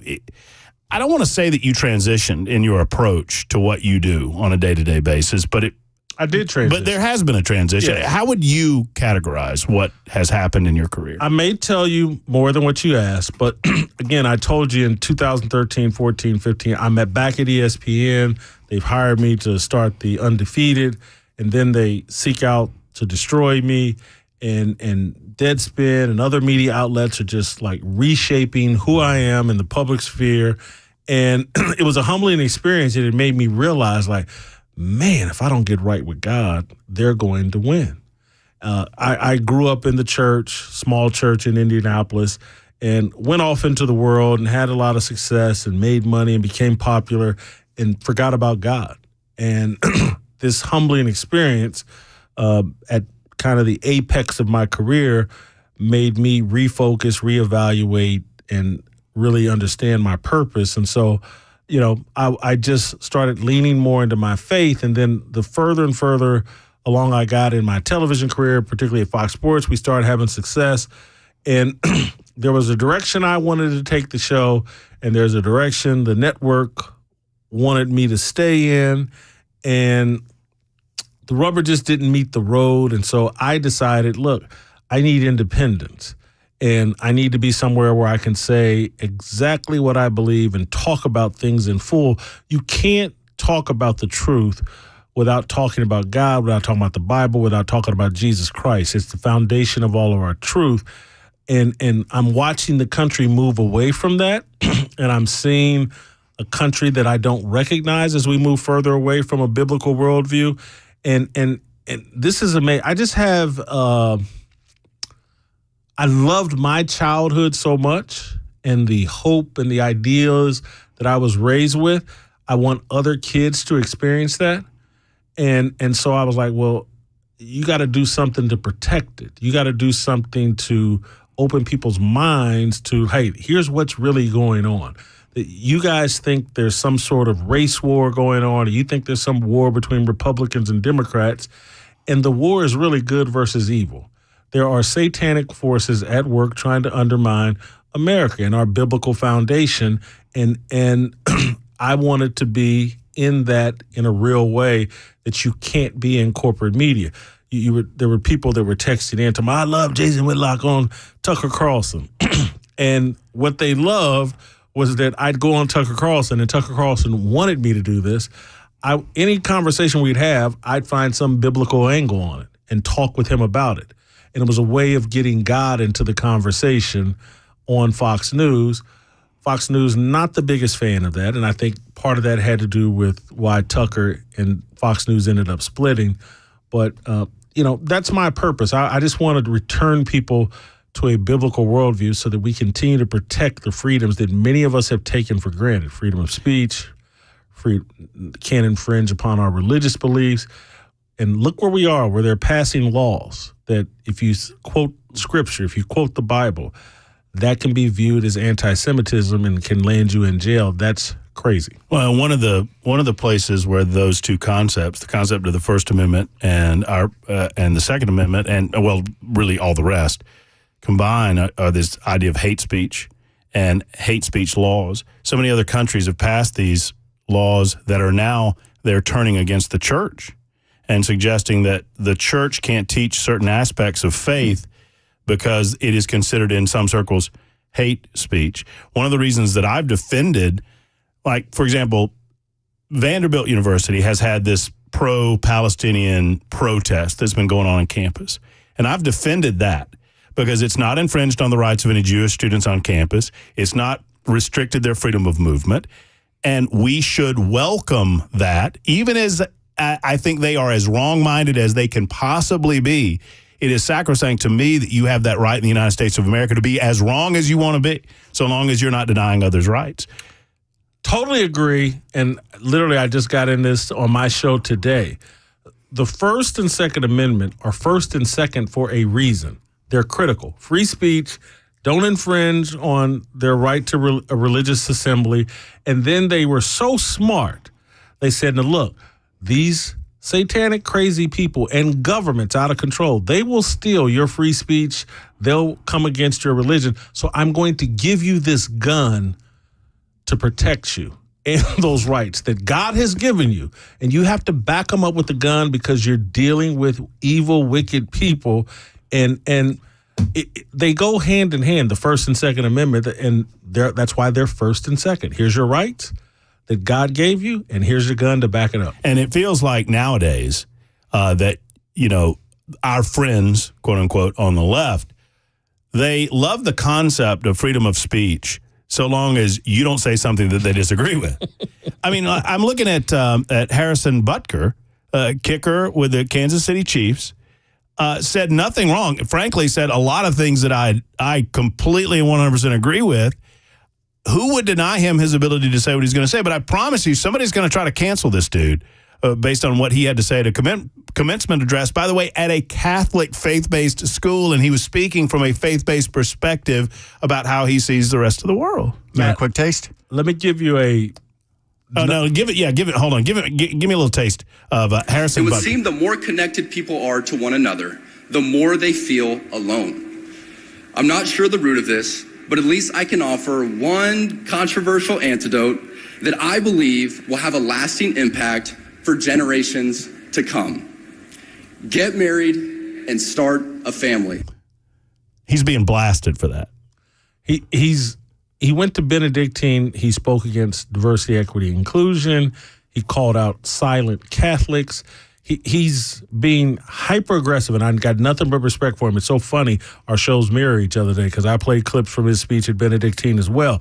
But I want to give you another example, your audience, another example. Look at Bill Maher. He's a hardcore leftist. Yep. Look what he's realizing in real time that he won't admit to, but he's realizing, hey, Christian culture protects my right to be a comedian far better than secular culture. That's why he's blasting the left. They've damaged comedy. Oh, you can't crack that joke. You can't do this. You can't do that. And someone like Bill Maher, who's built a brand being anti-religion, he's never going to cop to it because it's brand. But he's realizing in real time, I've talked to other comedians that know it, like, oh my God, Christian culture is better than secular culture. It actually protects my right to be a legitimate comedian. That's why he's pushing back so hard. I never thought of this concept, and you just brought it to the table, and it's pretty cool, that a faith-based culture protects Bill Maher's right to be an atheist. Yes. More than his fellow atheists. Yes. Will protect his right to think for himself and to feel as he feels about matters in front of him. Not take the jab.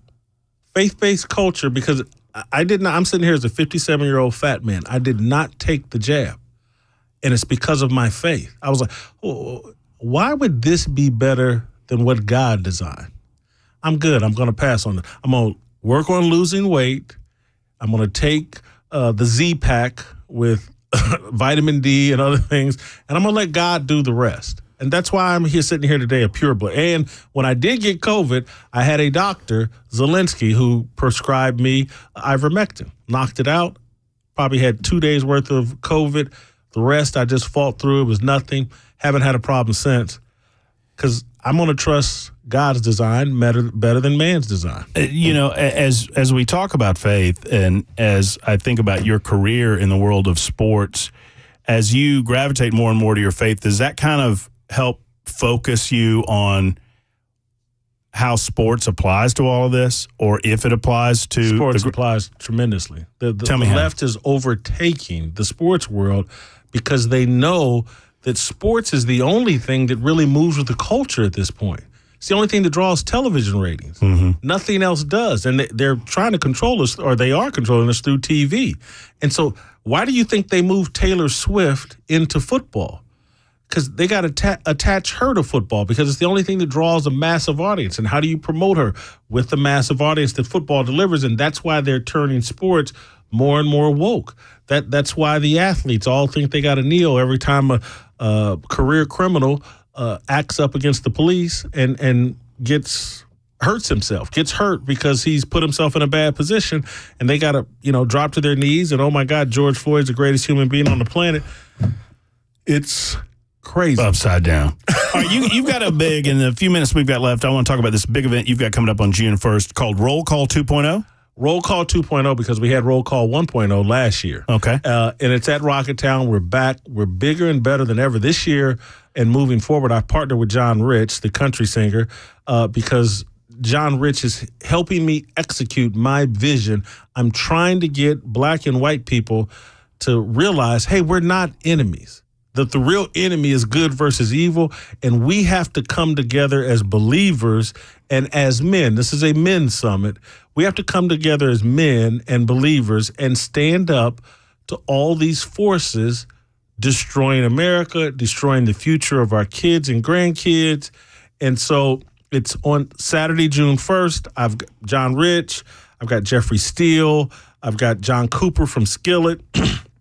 Tamara Conrad's a friend of mine out of California, great singer.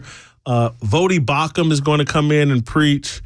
E.W. Jackson's going to come in and preach. I've got some athletes, Mark Schlereth, Matt Burke. These guys won Super Bowls. Rashad Jennings, former NFL running back. I got a bunch of college basketball coaches that are coming in to talk with me about how name, image, and likeness and the transfer portal have impacted and limited a coach's ability to actually mentor and disciple young people and pass on their values because you just can't do it. It's too high risk now. And so upgraded the guest speakers and the whole event on a great level. The issue I'm having, Matt, and this is why I'm so thankful you invited me on your show, is I got people coming in from all over the country, like people, not celebrities, but people coming in. I'm struggling here in Nashville, and it's killing me. Like, what's going on in Nashville? I got great music. So you got people buying tickets in Dallas and KC and Hawaii, and we can't get Nashville behind this thing. We can't. Come on now. Yeah, and tickets are up $150. I got a little tip for you. If you want a ticket for $100, use the promo code FEARLESS, all lowercase, and you'll get the ticket for $100. It's a full day of events on Saturday starting at 10 a.m. until 5 p.m. Great music, great food. You're going to hear some inspirational speeches, and I'll be there. And, I'm a role model. You're worth $100 all by yourself, Jason. Yes, I know that. And tell John Rich I said he's worth at least $5. No, Rich is great. I mean, look, we want people to go to the event. We want people to support you, support this city, and support a faith-based culture and a faith-based event. Strong men. How can people get tickets? FearlessArmyRollCall.com. I need you to go there right now. Hey, if you're a young lady out there, your boyfriend, your husband, you want to give him a kick in the butt and push him the right direction, get him a ticket. Let him spend Saturday, June 1st with me and a bunch of my friends. Listen to some good music, hear some good speeches, eat some good barbecue. It's going to be fun and amazing. And Roll Call 3.0 is going to be even better. But I got to get people here in Nashville, you men, fired up. This is a good, fun event. You'll be done by 5 o'clock. You can, FearlessArmyRollCall.com. Go it. Do it. Awesome. Make it happen. Jason, thank you so much. Let's do this again. This is fun. We're just scratching the surface. I could talk to you for hours. Matt, I just live around the corner. I'm going to take you up. I got his number now. I've got his digits now. So we're going to make it a habit. All right. Thank you, brother. I appreciate you. Awesome. We'll take a short time out. We'll make way for Brian Wilson coming up in just a moment.